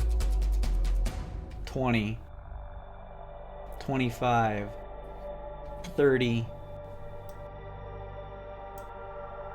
Let me see here real quick. A little too far out for roof. Probably within range of you though, Ill, if you want to take a shot at it. Here comes it. This is technically a firebolt, but it is flavored as incendiary ammo from my Uzi. So here we go. It does. Oh wait, no, I rolled the wrong thing. Yes, that's good. That's I hit the wrong macro. Now watch it be okay. Well, yeah, all right. 17 to hit. A 17 just hits. Oh shit. Okay, so this is a spell, if it matters, and it does 15 fire damage total. You fire out a crackling shot as it connects. Flames kind of light up from in between two of the rib bones of the creature from your shot. As soon as it connects, you hear in your mind, Oh, I can't hear you, Jason. it was a low growling doom that you hear in the back of your mind, and a black bolt leaves its body, almost like the trajectory of your shot in reverse. And I need you to please make the same attack roll against yourself. Fuck! All right, well, here we go. It's 1d20 plus 8. I'm just gonna roll it. I'm just gonna hit the macro again. Mm-hmm. Time for a 2. Ah. Look how much higher damage that is! Oh man. I can't even shield that. I just fucking clobber myself for 17 fire damage, I'm guessing. I don't get the extra damage because you only get that once per turn. This bolt connects with you, and you feel this piercing, almost rotting, painful feeling as you take 70 points of necrotic damage. Oh, okay. All right. I figured out what spells do, everyone. I immediately put away my Uzi and take out my executive, which is an actual gun and not spells. Okay. It continues moving. 5 to double move. 15, 20, 25, 30. Cogman, you feel the same effects that the others do. Even as a construct, there's just something unnerving, some type of error in your programming that is difficult to make from this creature. There's something that makes you almost feel like you need to get away from it as it moves up, but no roll yet. Emma, you see the creature between your teammates up ahead, but you seem to be out of the firing spot. But before I get to you, Emma, hang on just a second. I'm sorry. That would trigger, Cogman, your held action to stab at it. Stab it.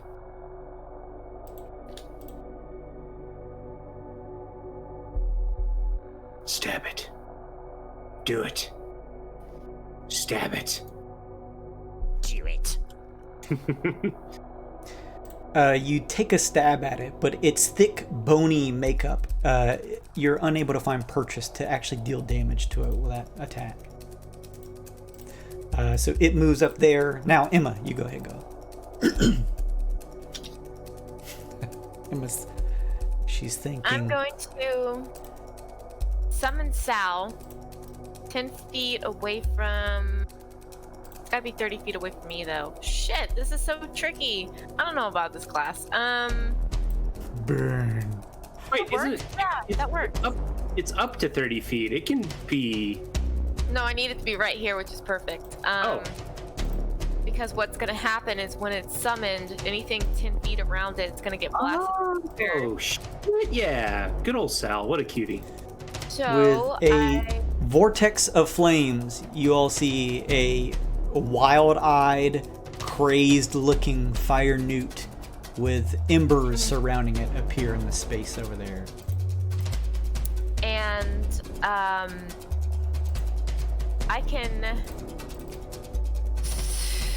Sorry, everyone. I'm really sorry. I was even looking at this before my turn, believe it or not. How much HP does it have? It has 35. It has Okay. 35 HP. You have control of this token. I'm just punching in its HP. And let's see. Each creature within 10 feet of the spirit, when it appears, must succeed on a dexterity saving throw or take that much damage that I just so it looks like DC, it's not DC 14. Is this considered a magical effect? I'm assuming so. Okay. DC 14 Wiz? Dex. Dex? It's not the greatest of saves that this thing has. It makes a 15 save. Oh. Okay. I guess I'm going to back more since I don't want to die. Then it will be Sal's turn. Good call. Fiery vortex blasts out from it and does lick the side of the creature, but there's just not a whole lot left to burn on it, and it doesn't unfortunately deal damage to it. That's fine. He's going to...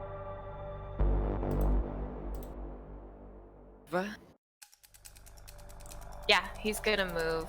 He's gonna do 5, 15.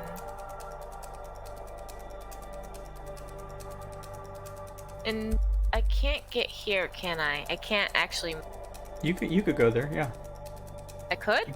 You could go like up through Cogman rather than diagonally. Yeah. Oh my god. He uses fiery teleportation. Ooh. Spirit and each willing creature of your choice within 5 feet of it will teleport up to 30 feet to an unoccupied space I see. Oh, sick. Each creature within 10 feet of the space that Spirit left must succeed on a dexterity saving throw or take damage. Nice. So, are you guys good with getting teleported? Sure. See. Okay. And it's within 30 feet that I can see.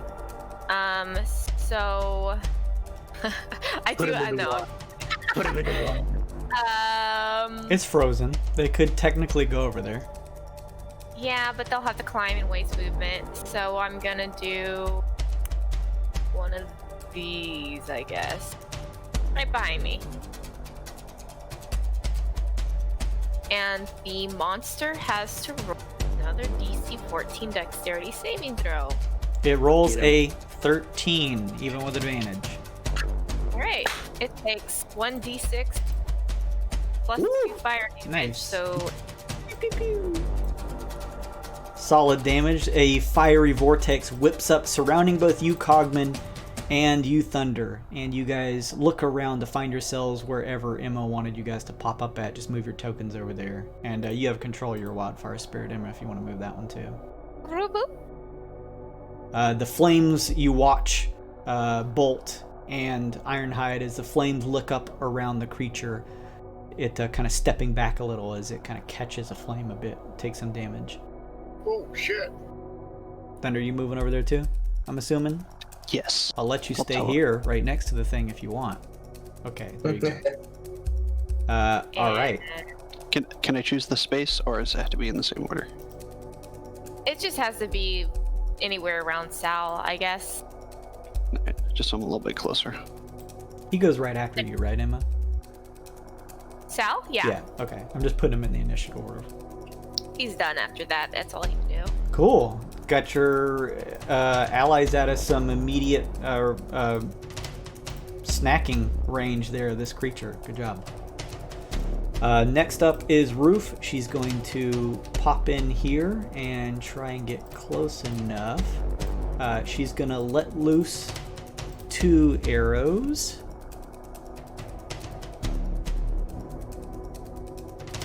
First one misses. Second one catches but doesn't damage it. You hear her likely cursing and what sounds like probably Vodani ill as she quickly throws herself back out on the outside here, knocking another arrow. At least it didn't reflect it back at you. She sees the kind of blackened area where you're struck and kind of nods. True. Ironhide. You watch its gaze as it is watching the others who were in its immediate path. It does not seem to have noticed you. Oh, yeah. Gonna plow you like a crino. Ooh, phrasing. Going to impede the path. So good, Ironhide. You're Just such a good boy. Explodes out of a pile of rotting fish. Bonus action to rage, and The out veins comes- run across your thick muscles as your bulky form quickly shapes up into this muscular, large, thick hide. Out comes my big flaming axe. Golem, so stupid. I hate it. So bad. Reckless attacks. We're going in. Oh shit. Oh man. You no. pull back and yes. cock the blast and slash. Oh yes. I genuinely cannot see what those on.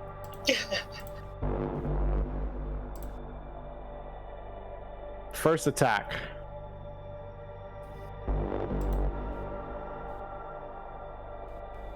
Hits.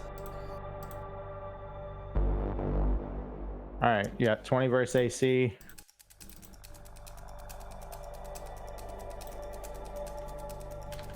Okay, that's 11. And then you said 2d6 on the Quicksilver. I gotta add that. Yeah. All right, so 13 because I'm raging. If you can get max damage on that too. 7 extra. What kind of damage is that Quicksilver? Usually they increase just the base damage of whatever you're using. Yeah, I'm gonna assume. We'll just say that that's the case.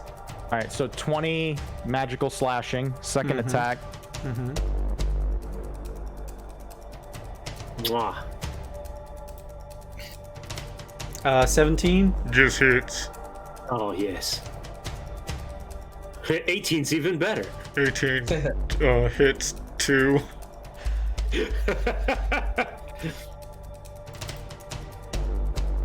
So that's an extra 14, so we're at 34 magical slashing, and then I believe You get rage damage on every hit. yes, yeah, I had the 2 and the 2, so extra 4. When I hit a creature once per short rest, I can activate the backfiring mechanism, dealing 5d4 piercing. A creature must succeed on a DC 15 con save or suffer severe burns for 1 minute. Hell yeah. You finish one of your slashes, and the barrel's literally just like pointed up into the base of its jaw, and you just fire. There's a loud blast, and everyone sees tufts of snows fall off some of the distant trees, and 1 or 2 cobblestones even falls from around here as the gun fires off. Con save. This thing is going to fail that. Right, 5d4 piercing. And where the box went, I had it open.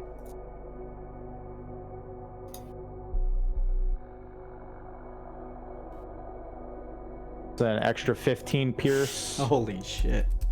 Oh, yeah. And it's severely burned. I'm gonna work on trying to get that box open again to see what that means actually, but... Let's see here. Suffers burns for 1 minute at the start of each of its turns. It's got to make another con save. On a failed save, it takes another 1d6 fire. On successful, it ends. Okay. That is exactly everything I can possibly do on a turn. That is a gross turn, my friend. You see the bottom of its jaw nearly unhinged, and you can actually see the light yellowish orange from your blast. You can actually hear the sizzle as it is burning through the bone. With that, it is Thunder's turn. Well, let's see, how far am I? I'm going to use my bonus action to dash over here. We got line of sight on him. I'm going to drop my Expeditious Retreat and use a second level spell slot to cast Enlarge on our giant gift. My favorite. You're already jacked up, Ironhide, but you now watch as the surroundings and your allies grow smaller. Your head nearly hitting the top of this broken archway in the wall, cobblestones falling around you as you now match the size of the Doom Golem ahead of you. Anything else, Thunder? Get him, big guy. Whoop his ass. That's it. Malik, with his dagger ready, looks at the size of you, Ironhide, and he backs up to where Thunder is and goes, "Yeah, you got him." With that, Cogman, you're up. Let's see.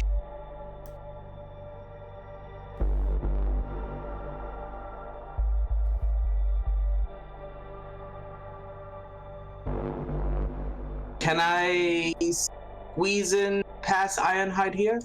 You can move through allies, yeah. Yeah. He's large, a size larger, so you can actually without Get it. by easier? Yeah. Alright. I will try to attack him with my cane. Nice. King's Damn. Ah, damn it. Damn. Just misses, unfortunately.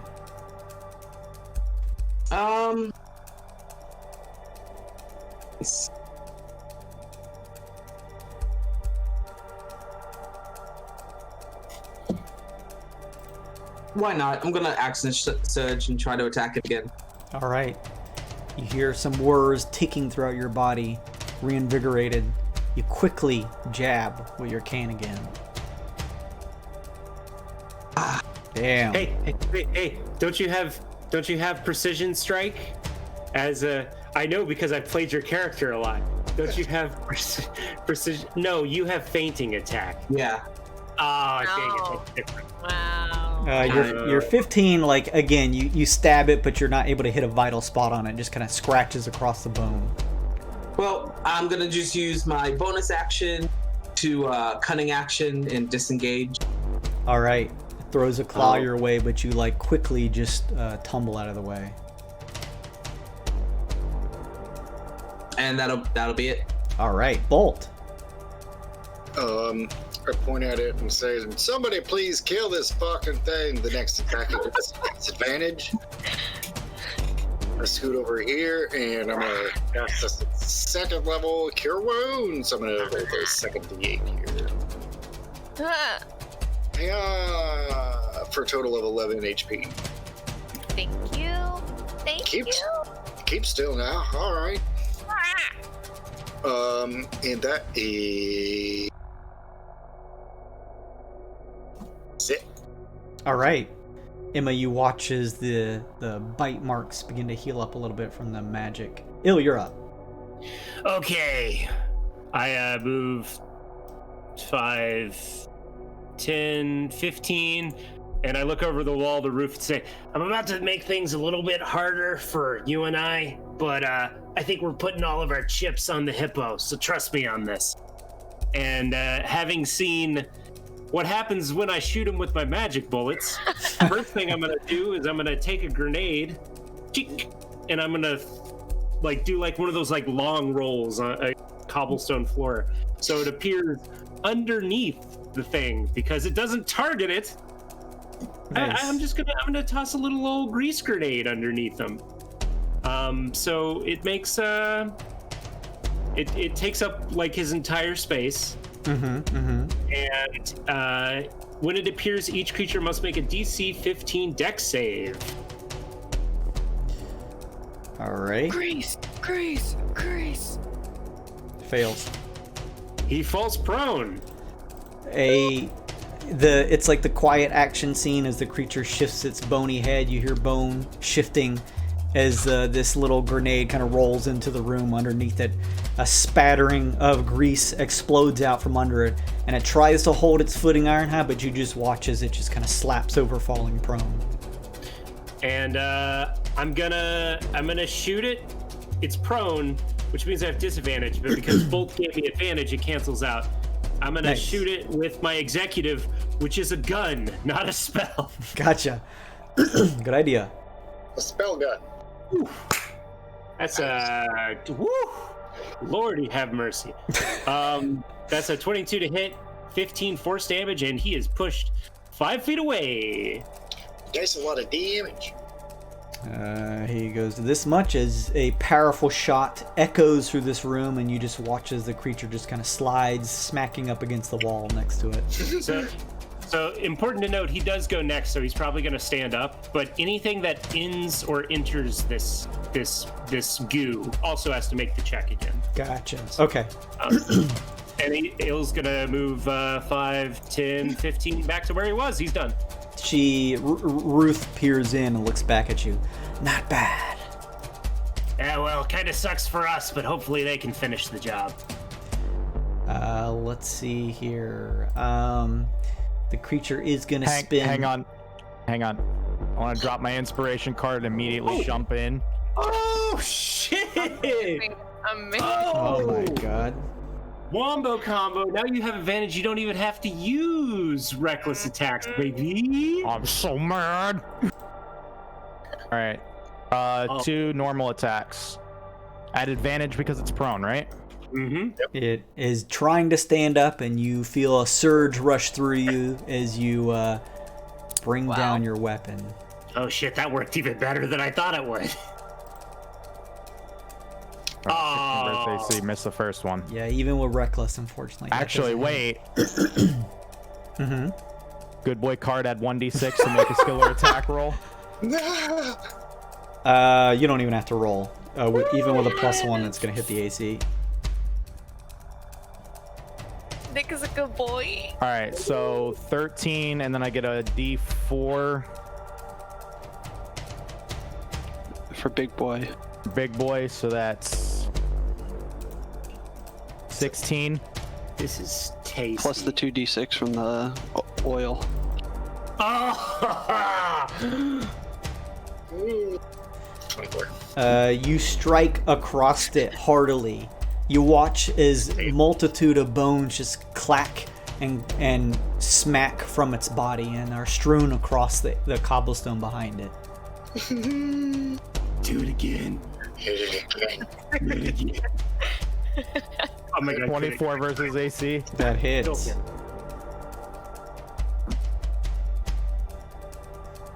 Oh.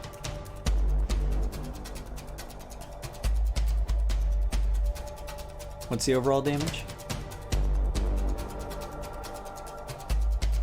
17 on that attack. Plus the... That's 19. That's 19. Plus his rage 2. Okay. No, wait, huh? How do you get 19? Right? Nah. What? Am I dumb? No, I'm not dumb. I'm right. 7 and 9. Okay. Right? It's Math is 4 hard. and a 7 and a 2 and a 6. Well, so Am I- it's a 1d8 versatile slash. It's Or 1 hand or 2 hand. 1d10. Two him. 1d10. Mm-hmm. Versatile slash. Oh, I was 7. adding all of those together. Never mind. Yeah. 7 plus the 2 is 9. Plus the 2 is 11. Plus the 6 is 17 on that roll. I gotta bind all this stuff together. I wasn't planning it. It's okay. I'm just glad that I didn't fail at basic arithmetic. Yeah, you did the right way.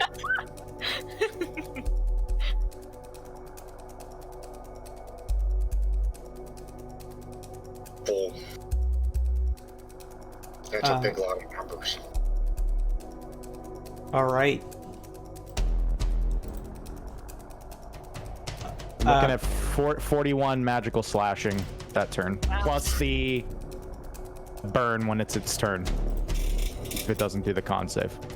It attempts to begin to pull itself up, but you can still hear the searing sound of its burnt jaw, and you can hear the croaking of bone underneath what is left of it. It does make a natty 20 for the save, so it's no longer burned.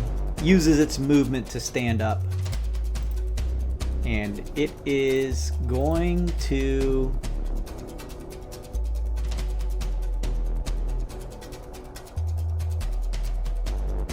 Let me see here.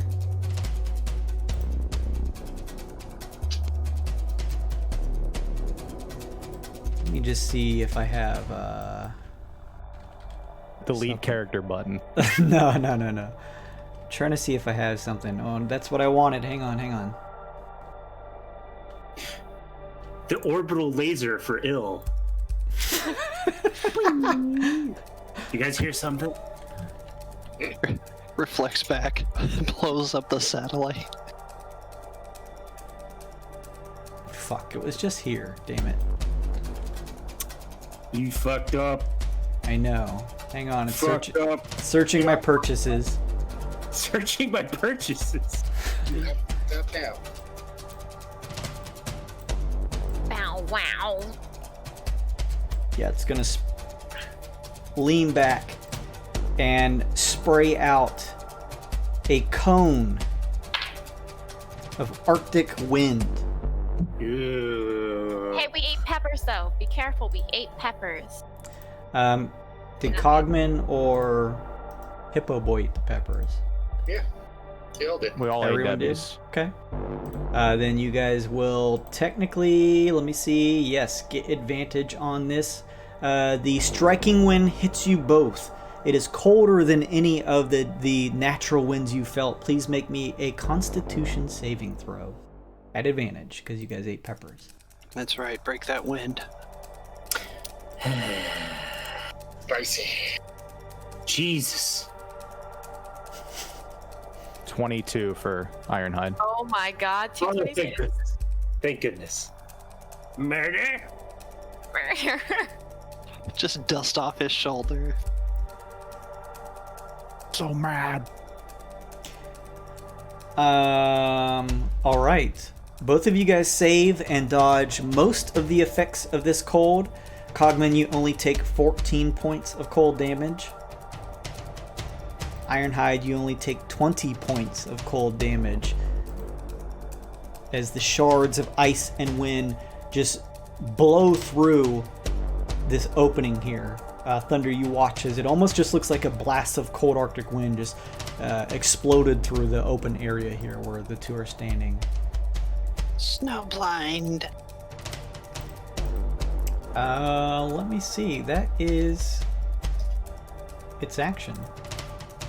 Emma, you're up. Oh man. Well, Ends its turn on the grease ill? Yeah, Dex safe. Okay, let me real quick, Emma, see if this thing's gonna fall. Natty 20 stands its ground. wow. Okay. I would like to hold a cure wound. I only have third level spots. Third slot? Oh god. Third level spell slots open, so I'm gonna hold it for. We'll do Cogman, because he's a little baby and Ironhide is it. And then for Sal, He's going to 5, 10, 20, 25, 30. Damn it, Sal. Why can't you move a little? Its eyes are looking in different directions. Why did you tell me to teleport there then? Shh! Don't talk back to me. You're embarrassing me. I'm sorry. And I guess you see him. Yeah, you can see him. He's gonna do a weapon attack. Gosh, there's like 2 different places for this stupid. Sorry, Sal, you're not stupid.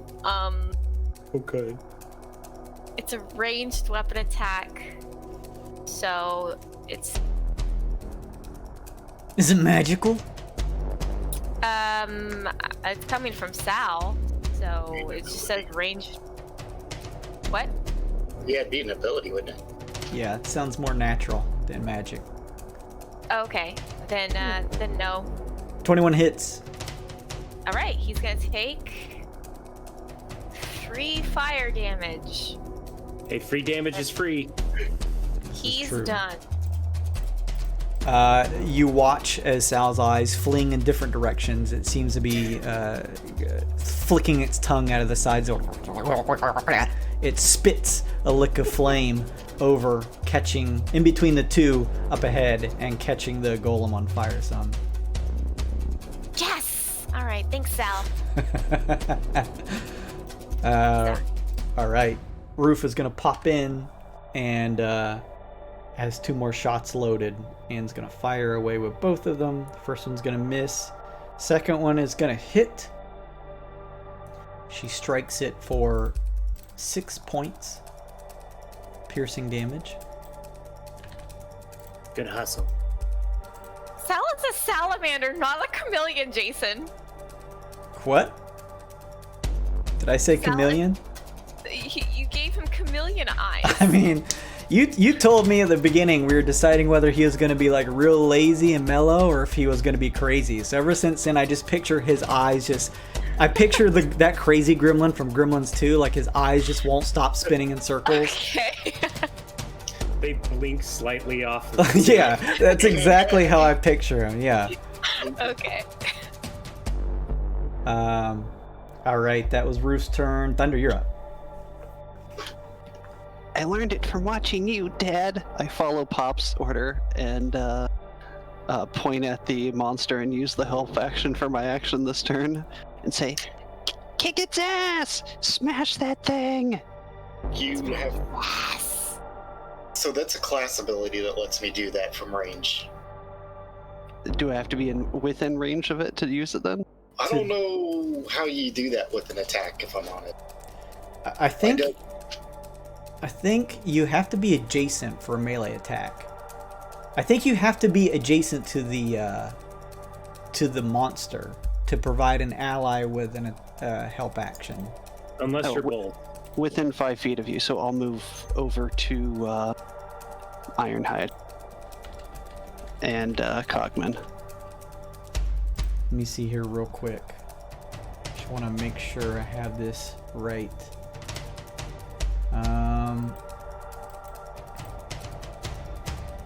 If I need to, I'll move in range.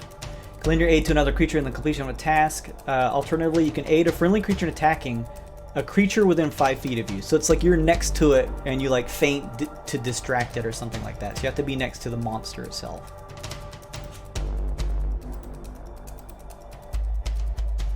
Don't take damage for it because I can get reckless attacks to take damage.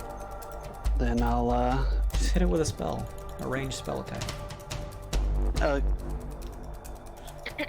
You're strong. You're strongest one, preferably. Me too. There's not much I can do actually from where I'm at. Got your whip. I'm injured. Cogman did take some damage, even though he saved from that icy wind. I don't want to lose. Enlarge. That's concentration. So if I cast another spell, it'll break it. Can you whip or no? That's a spell too. Oh, okay. I mean, another spell with concentration would break it. You can still cast spells. Yeah, just don't cast anything on it. All right, I'll use a Thorn Whip. That's on it. Yeah. You can use thorn Honestly, whip. I've been going over it. I don't think I have anything else. Do you have a dagger in your pocket? Throw it at it. Oh, never mind. I'm an idiot. I'll use my other second level spell slot and cast Shatter on it. Nice. It's a 10-foot radius. So I'll center it on the back half of it. He's a construct? It is a construct, yes. Okay. 3d8? I don't think he gets... oh yeah, he has a disadvantage on the saving throw. What type of saving throw? It is con 15. Rolls a natural 1. Ooh! Oh, thank God. 3d8 then.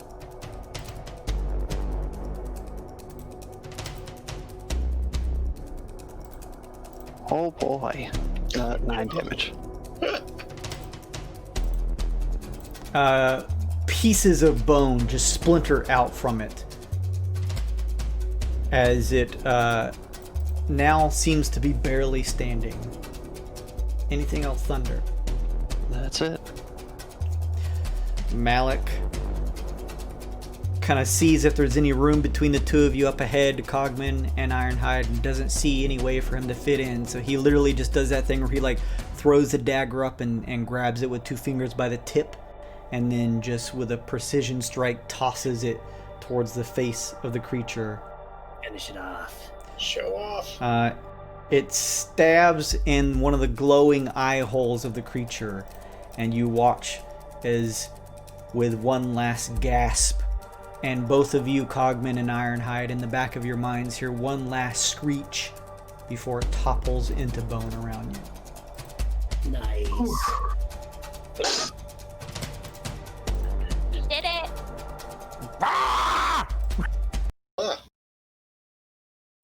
Good measure. Beat its ass again. Yeah, mind your footing though. That grease is gonna be there for a while.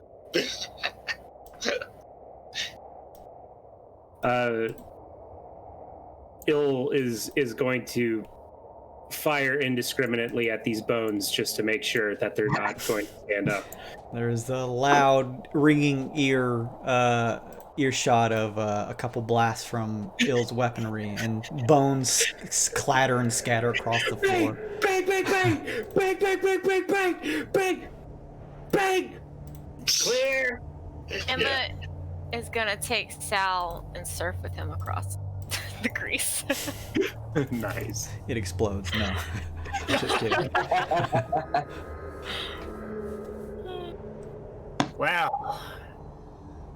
Okay, so something drew that thing here, right? I want to check this thing out, the nature check, and see what's it about, what's it made of. Sure. May I join with a Arcana check? Sure. Ironhide will stop smashing it now. Thanks, buddy. It's dead. But who knows? Maybe it can come back to life.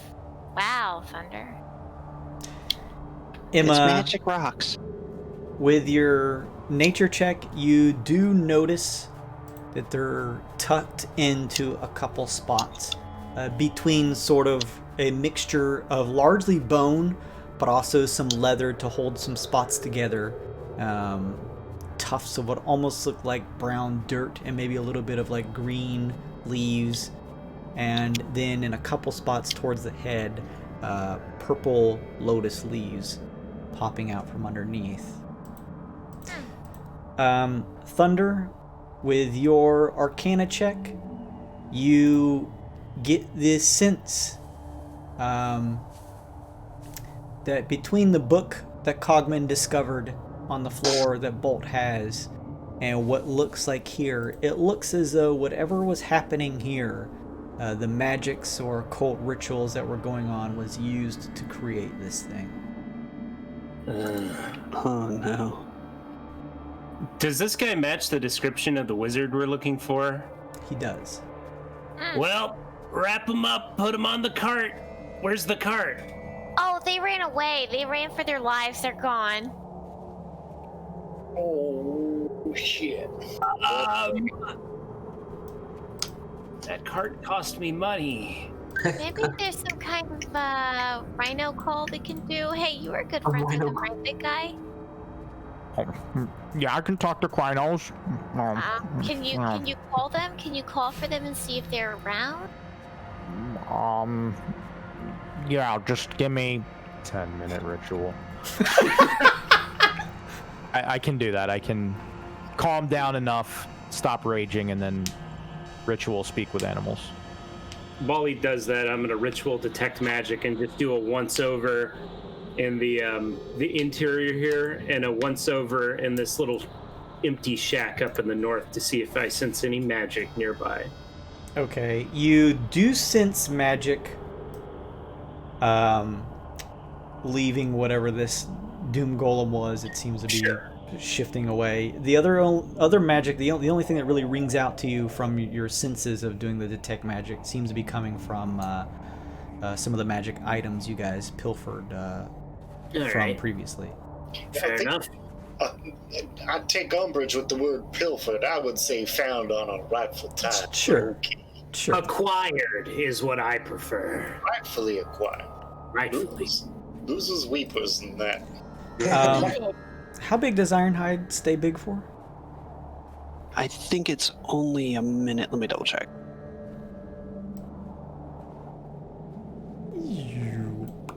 Concentration up to 1 minute. Yes. Okay. Ironhide, you're gonna spend the 10 minutes to do speak with animals? Please. Okay. You sit down, and Ironhide takes a little time as Il kind of does a once over the area doing some detect magic.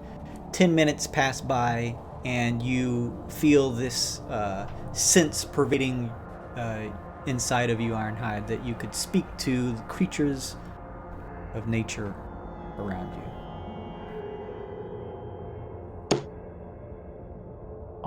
Krynos. Bully, Krynos. Here, Krynos. And we just hear him over there.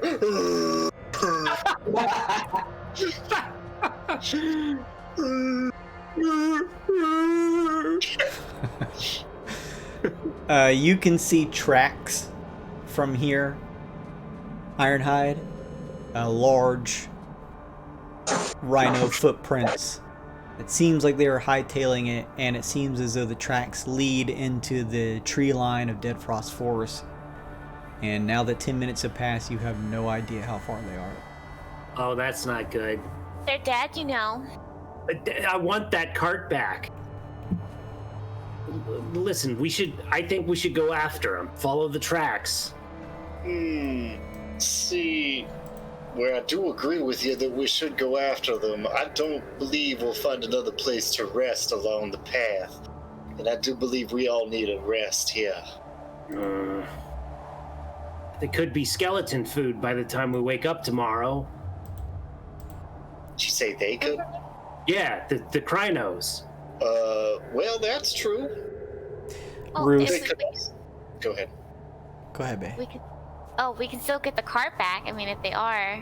I mean, I hope they're not. They look pretty tough, but we can still get the cart back. If they die, we're gonna have to pay for them. Ruth says. That's not if we go back to town. Yeah. She says, it's either the Krynos or your crewmate. See? All right. Fair enough. I'm gonna wrap up this guy's fucking body and say, one of you biggins can carry him back to town, I guess. Bolt kicks the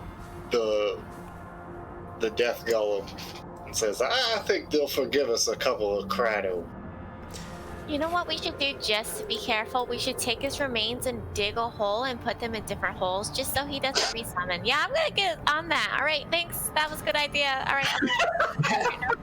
right. Ruth comes up to you, Il, and says, This was a task for the people in town. Right. They wanted to know what happened. I figured they'd at least want the body back. But leave him. We have little time for any of this. Plus, we don't know who to trust in town. Our main priority is taking down the Night Guard. All right, well, I got one thing I want to try. About how long has this body been here, Jason? Make some type of check. Um, Nature check, medicine check, We did this. survival You check. You said it wasn't long ago. Wasn't long, but I never really pinpointed. You could get more information on the chat. I'll give it a shot. I'd like to know what kind of food I'm about to eat. Oh, Holy shit. one night. We're hot tonight. Damn. It's going well for us tonight. I'm not gonna lie. Dr. Lecter over here. Do it right there in front of everyone? Just willy-nilly out the back? You all eat in front of me. What's the problem? I'm not. There's no problem. All right then. Don't slip in the grease. Careful. Captain Bolt, it was a terrible, awful ritual, wasn't it? You know, they took his brain and it sacrificed it. His organs, including his brain. About 4 days ago, 4 days and 3 hours. In the cold, though. Basically in a freezer. He's basically in a freezer. Mhm. There's no such thing as brain sashimi. Ill's gonna get his suck on. Don't get brain freeze. So, Jason, I will leave this up to your discretion because I don't know how long he's been there, but when I eat his brain, I gain the effects of the surface level detect thoughts on him. So like his state of mind as he was dying, his surface level thoughts, that sort of thing. Jill just does this in front of everyone, including Malik. In front of everyone. As you are beginning to, you've removed the skull and your tentacles are pulling in this brain and you begin to consume it. There's a sensation in your own mind and your vision, although you can still see everything around you, almost you have like a second vision that is dark and cloudy, and you begin to hear whispers and sounds. What sounds like a voice that would come from this body. Some sense that lets you know that this is Kaliphel's voice. You hear a scribbling of writing, and you get the sensation that this was the note laid out here. Everything set up, sensing the base level thoughts of him for this final ritual, that he is going to create a harbinger for the coming of twilight. Probably that thing that we just, dealt with. Anyway, we got the book. Grab the note. Do what you want with the wrapper. And we'll just let them know what part of this ritual. One more pervading sense in your mind as you almost feel the pain of Kaliphel himself opening his own body up and tearing out what he can to create the last bits of bonework needed to create this harbinger for this twilight. What a dude. You hear him whisper, "They are coming, and they will bring an end to all things." And that's it. Damn. Well, Ill looks over at the pile of bones. I think I know what the poison was for. Methinks he used his status in town to lure people out here for some kind of party or something, poisoned a bunch of wine, and used them pieces to make that there doom golem thing. That's just a theory, though. The grim reality of that is not escaping me, that a man of that power would use clout to ill gain, but I do believe that fits in the MO of this place. It's awfully dark. Emma, I hope you're making a deck save every time you enter and leave my grease. She'll be slipping and sliding. She's on all fours, just playing with the bones. Like in socks running down a hall. I'm guessing.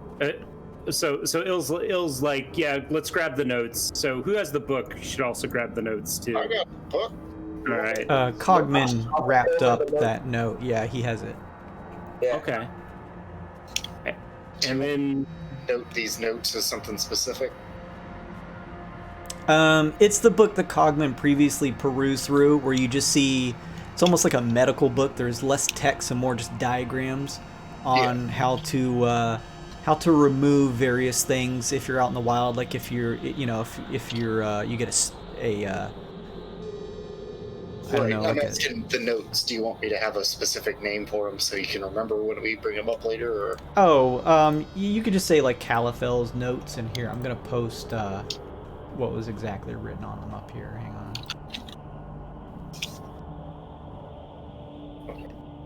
Emma has a magical bone. Because Not everybody. Why would Ill lie about this? Why would I? She wants to take it out and like hocus pocus it around the bones. See.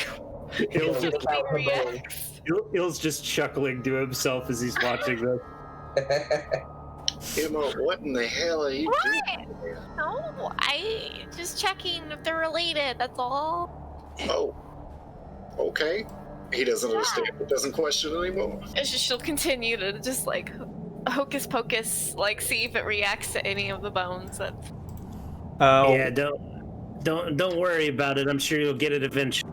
What's the magical effect of your magic bone?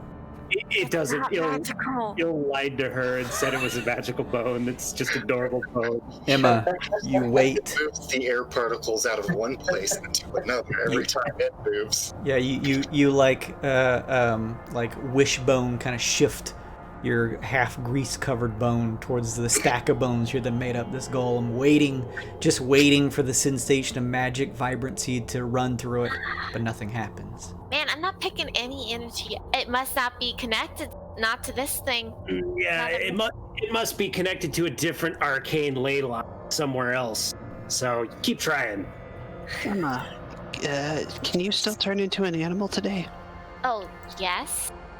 Do you think you could turn into like some giant fast snow owl that can talk to Krynos and tell them that they're okay and they should come back to us? I can herd them with my wolf form.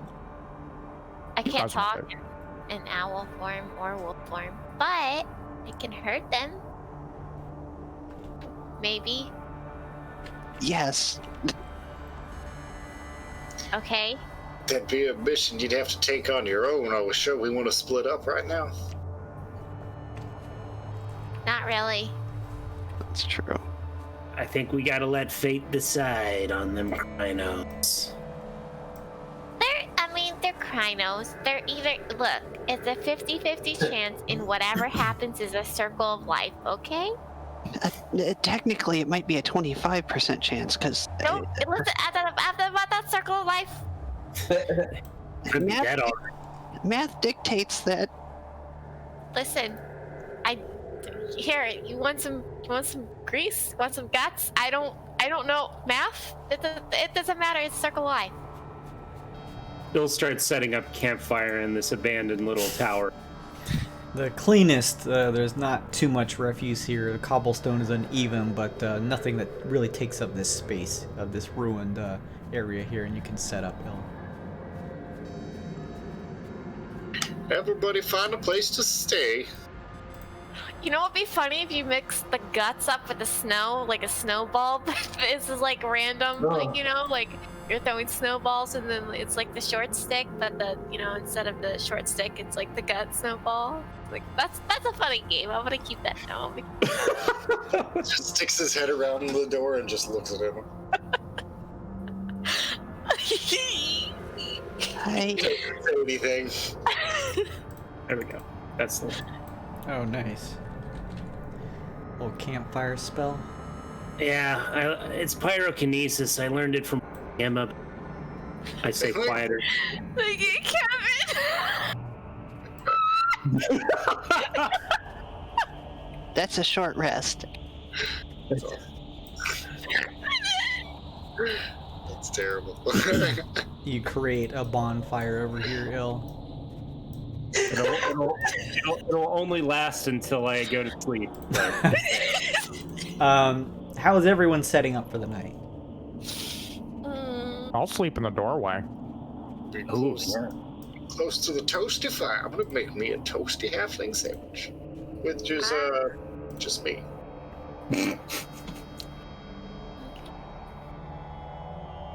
I'm asleep by Captain Ball. Toasty fire. Old Salmonella's over here. Cogman, you coming Sal's into the fort over probably here? dying. There you go. Last hour before he goes, he flicks me off. Ruth and Malik seem to both take posts up on the opposite sides of the fort, keeping an eye out along with Ironhide. Ironhide ditches Ruth and heads inside. Oh no, I was no. Malik has to come. Come here, Malik. You're part of the group. I'll keep a watch out here. I'll watch with you, big guy. You're good. Guy, whatever. I'm sure we can all take shifts. We don't have to stay up all night, you know. I mean, I could set up a alarm spell. Oh, that's good. I can see and hear as normal, even if I'm inactive in my Oh, motionless state. Hell yeah, let's do literally both of those things. That's great. I'm a light sleeper and also have a weapon of warding. I'm probably Well. gonna be useless. That just means you get to have a restful night's sleep. Mm-hmm. Emma says, her face half covered in grease. I'm useless. Raccoon garbage child. Ill, as Ironhide kind of brings up, you guys do have this skull with you that you could do an identify spell on if you wanted to. Oh, yeah, I have an extra spell slot. I'll just walk over and identify. Not even do it as a ritual. I'll just identify it straight up. All right. You take a second to study this skull with the blossoming petals out from the top and find out that, true to most everyone's checks, it is an infested cultist skull. Whoa. Ooh. What? Nice. What? This is awesome. Contains 7 petals. You can pull out 1, cast Guiding Bolt, dealing necrotic damage instead of radiant. It regrows the plucked petals at dawn. If you pull out all of them at one time so that there's no more, the skull does crumble and it is destroyed. That's sick. Awesome. Can I have it? Please, can I have it? Can I? Look, Yeah, I have a and- magical bone. I have a magical skull. It's a guiding bolt. That's like you, Captain. Oh, yeah. Aww. Unless you put the skull with blossom, you can have it. I think it might be nice if you had something that wasn't fire. I disagree, but I do want it. Well, I mean, just why don't we let the little one hang on to it, pass it around? Yes. Emma takes some time tossing and playing with the skull with the gross purple petals coming out from the top. Malik and Ruth seem to keep their post despite all the pretty defensive sounding measures everyone has. Likely less due to those and more the fact that they may not trust one another. You guys are able to kind of keep a watch out, and those of you within inside this fort-like area begin to slowly drift off. As you drift off to sleep ill, the crackling of the fire begins to rescind and slowly dissipate. The last things in your mind ringing out is thinking about the thoughts of the man you have consumed and pondering what exactly this whole Twilight thing is about. And that is where we will end tonight's session. It's probably nothing. I'm sure it won't come up again in a story in the future. Did you guys have fun? Oh yeah. Yeah. That's my Good. favorite. Good. Man, I can't wait to get back and talk to Roof on Rencast. So, have you ever heard of Twilight? Hey, yeah, this is gonna provide some actual context to the knowledge that both Ill and Roof, if she shows up again, may have. So, Yeah. interesting stuff. Thank you, everybody who popped in. Thank you, Anna, for stopping back in. Really appreciate you throwing out. Hold on a second. Let me see here. Let's see. Expedition ticket for Ironhide. And, okay, you highlighted a message. Okay, cool. Yeah, Ironhide, don't forget you have that extra expedition ticket from Anna earlier in the session. Glad you enjoyed it, Anna. Thank you so much. And thank you anybody else who was just hanging out and lurking. You guys are building up your Twitch channel points, as I mentioned at the beginning of the stream. Make sure you check those out at the bottom left of the chat. You can do cool things like Anna did, like buy the party extra stuff that actually comes really useful to them. There's been some clutch moments with some chat awarded things. A really cool way to interact. In the meantime, we are headed out. Everyone good for what is likely to be, like one more session next Friday before some probably weeks off? Yeah. Yeah, fine. Okay. Yeah, we'll check in next session if everyone's good, and I think the week after that is what, like Christmas time, right? Last Friday is Christmas. The Okay. 25th, yeah. So that's likely when we're gonna be missing some time. So it'll probably be a break after next week's, and we'll see if that goes 2 weeks long or if people are good to pop in maybe on the New Year's stuff. We'll just see. We'll play it by ear. I'll ask you guys when the time comes. In the meantime, thank you everybody for stopping by. I really appreciate it. Go check out my Twitter for updates on all kinds of stuff like giveaways and updates on the stream. I do cool Easter egg things and announce just when I go live and stuff like that. It's GAWD_mode. It's the same for all the social, Instagram, Facebook, YouTube. If you missed any of these episodes, there's the VODs on Twitch, or if you prefer YouTube, you can just go over there and watch them all. I upload usually Monday or Tuesday for the episode that you watch streamed here, so it doesn't take long to get up on there. I really appreciate Killer Mech for subscribing over on YouTube. Go subscribe to that too. Thank you Matt. so much. I do some streaming outside of this, so check me out. I have a schedule now that's Monday, Wednesday, and Friday, but for longer hours from 7 to 11 Eastern time, so come check that out. And sometimes on the weekend, but that's a little touch and go. But I appreciate everyone stopping by. We're going to be back next week for what is likely the final bit of the arc here on Chillamere, and we'll see how things go. And I'm excited for that. I'm excited for Christmas, but I'm excited to just keep playing D&D, so I'm going to miss that week that we're out. It's an appropriate adventure for Christmas. It- It's nice and snowy. I never planned it to be that, but you're right, actually. This is perfect. A kind of scary Christmas. There you go. I like that idea. Thank you, everybody. We're headed out for the evening. Stay safe out there. We'll be back next week for some more D&D. Goodbye. Bye. Bye-bye.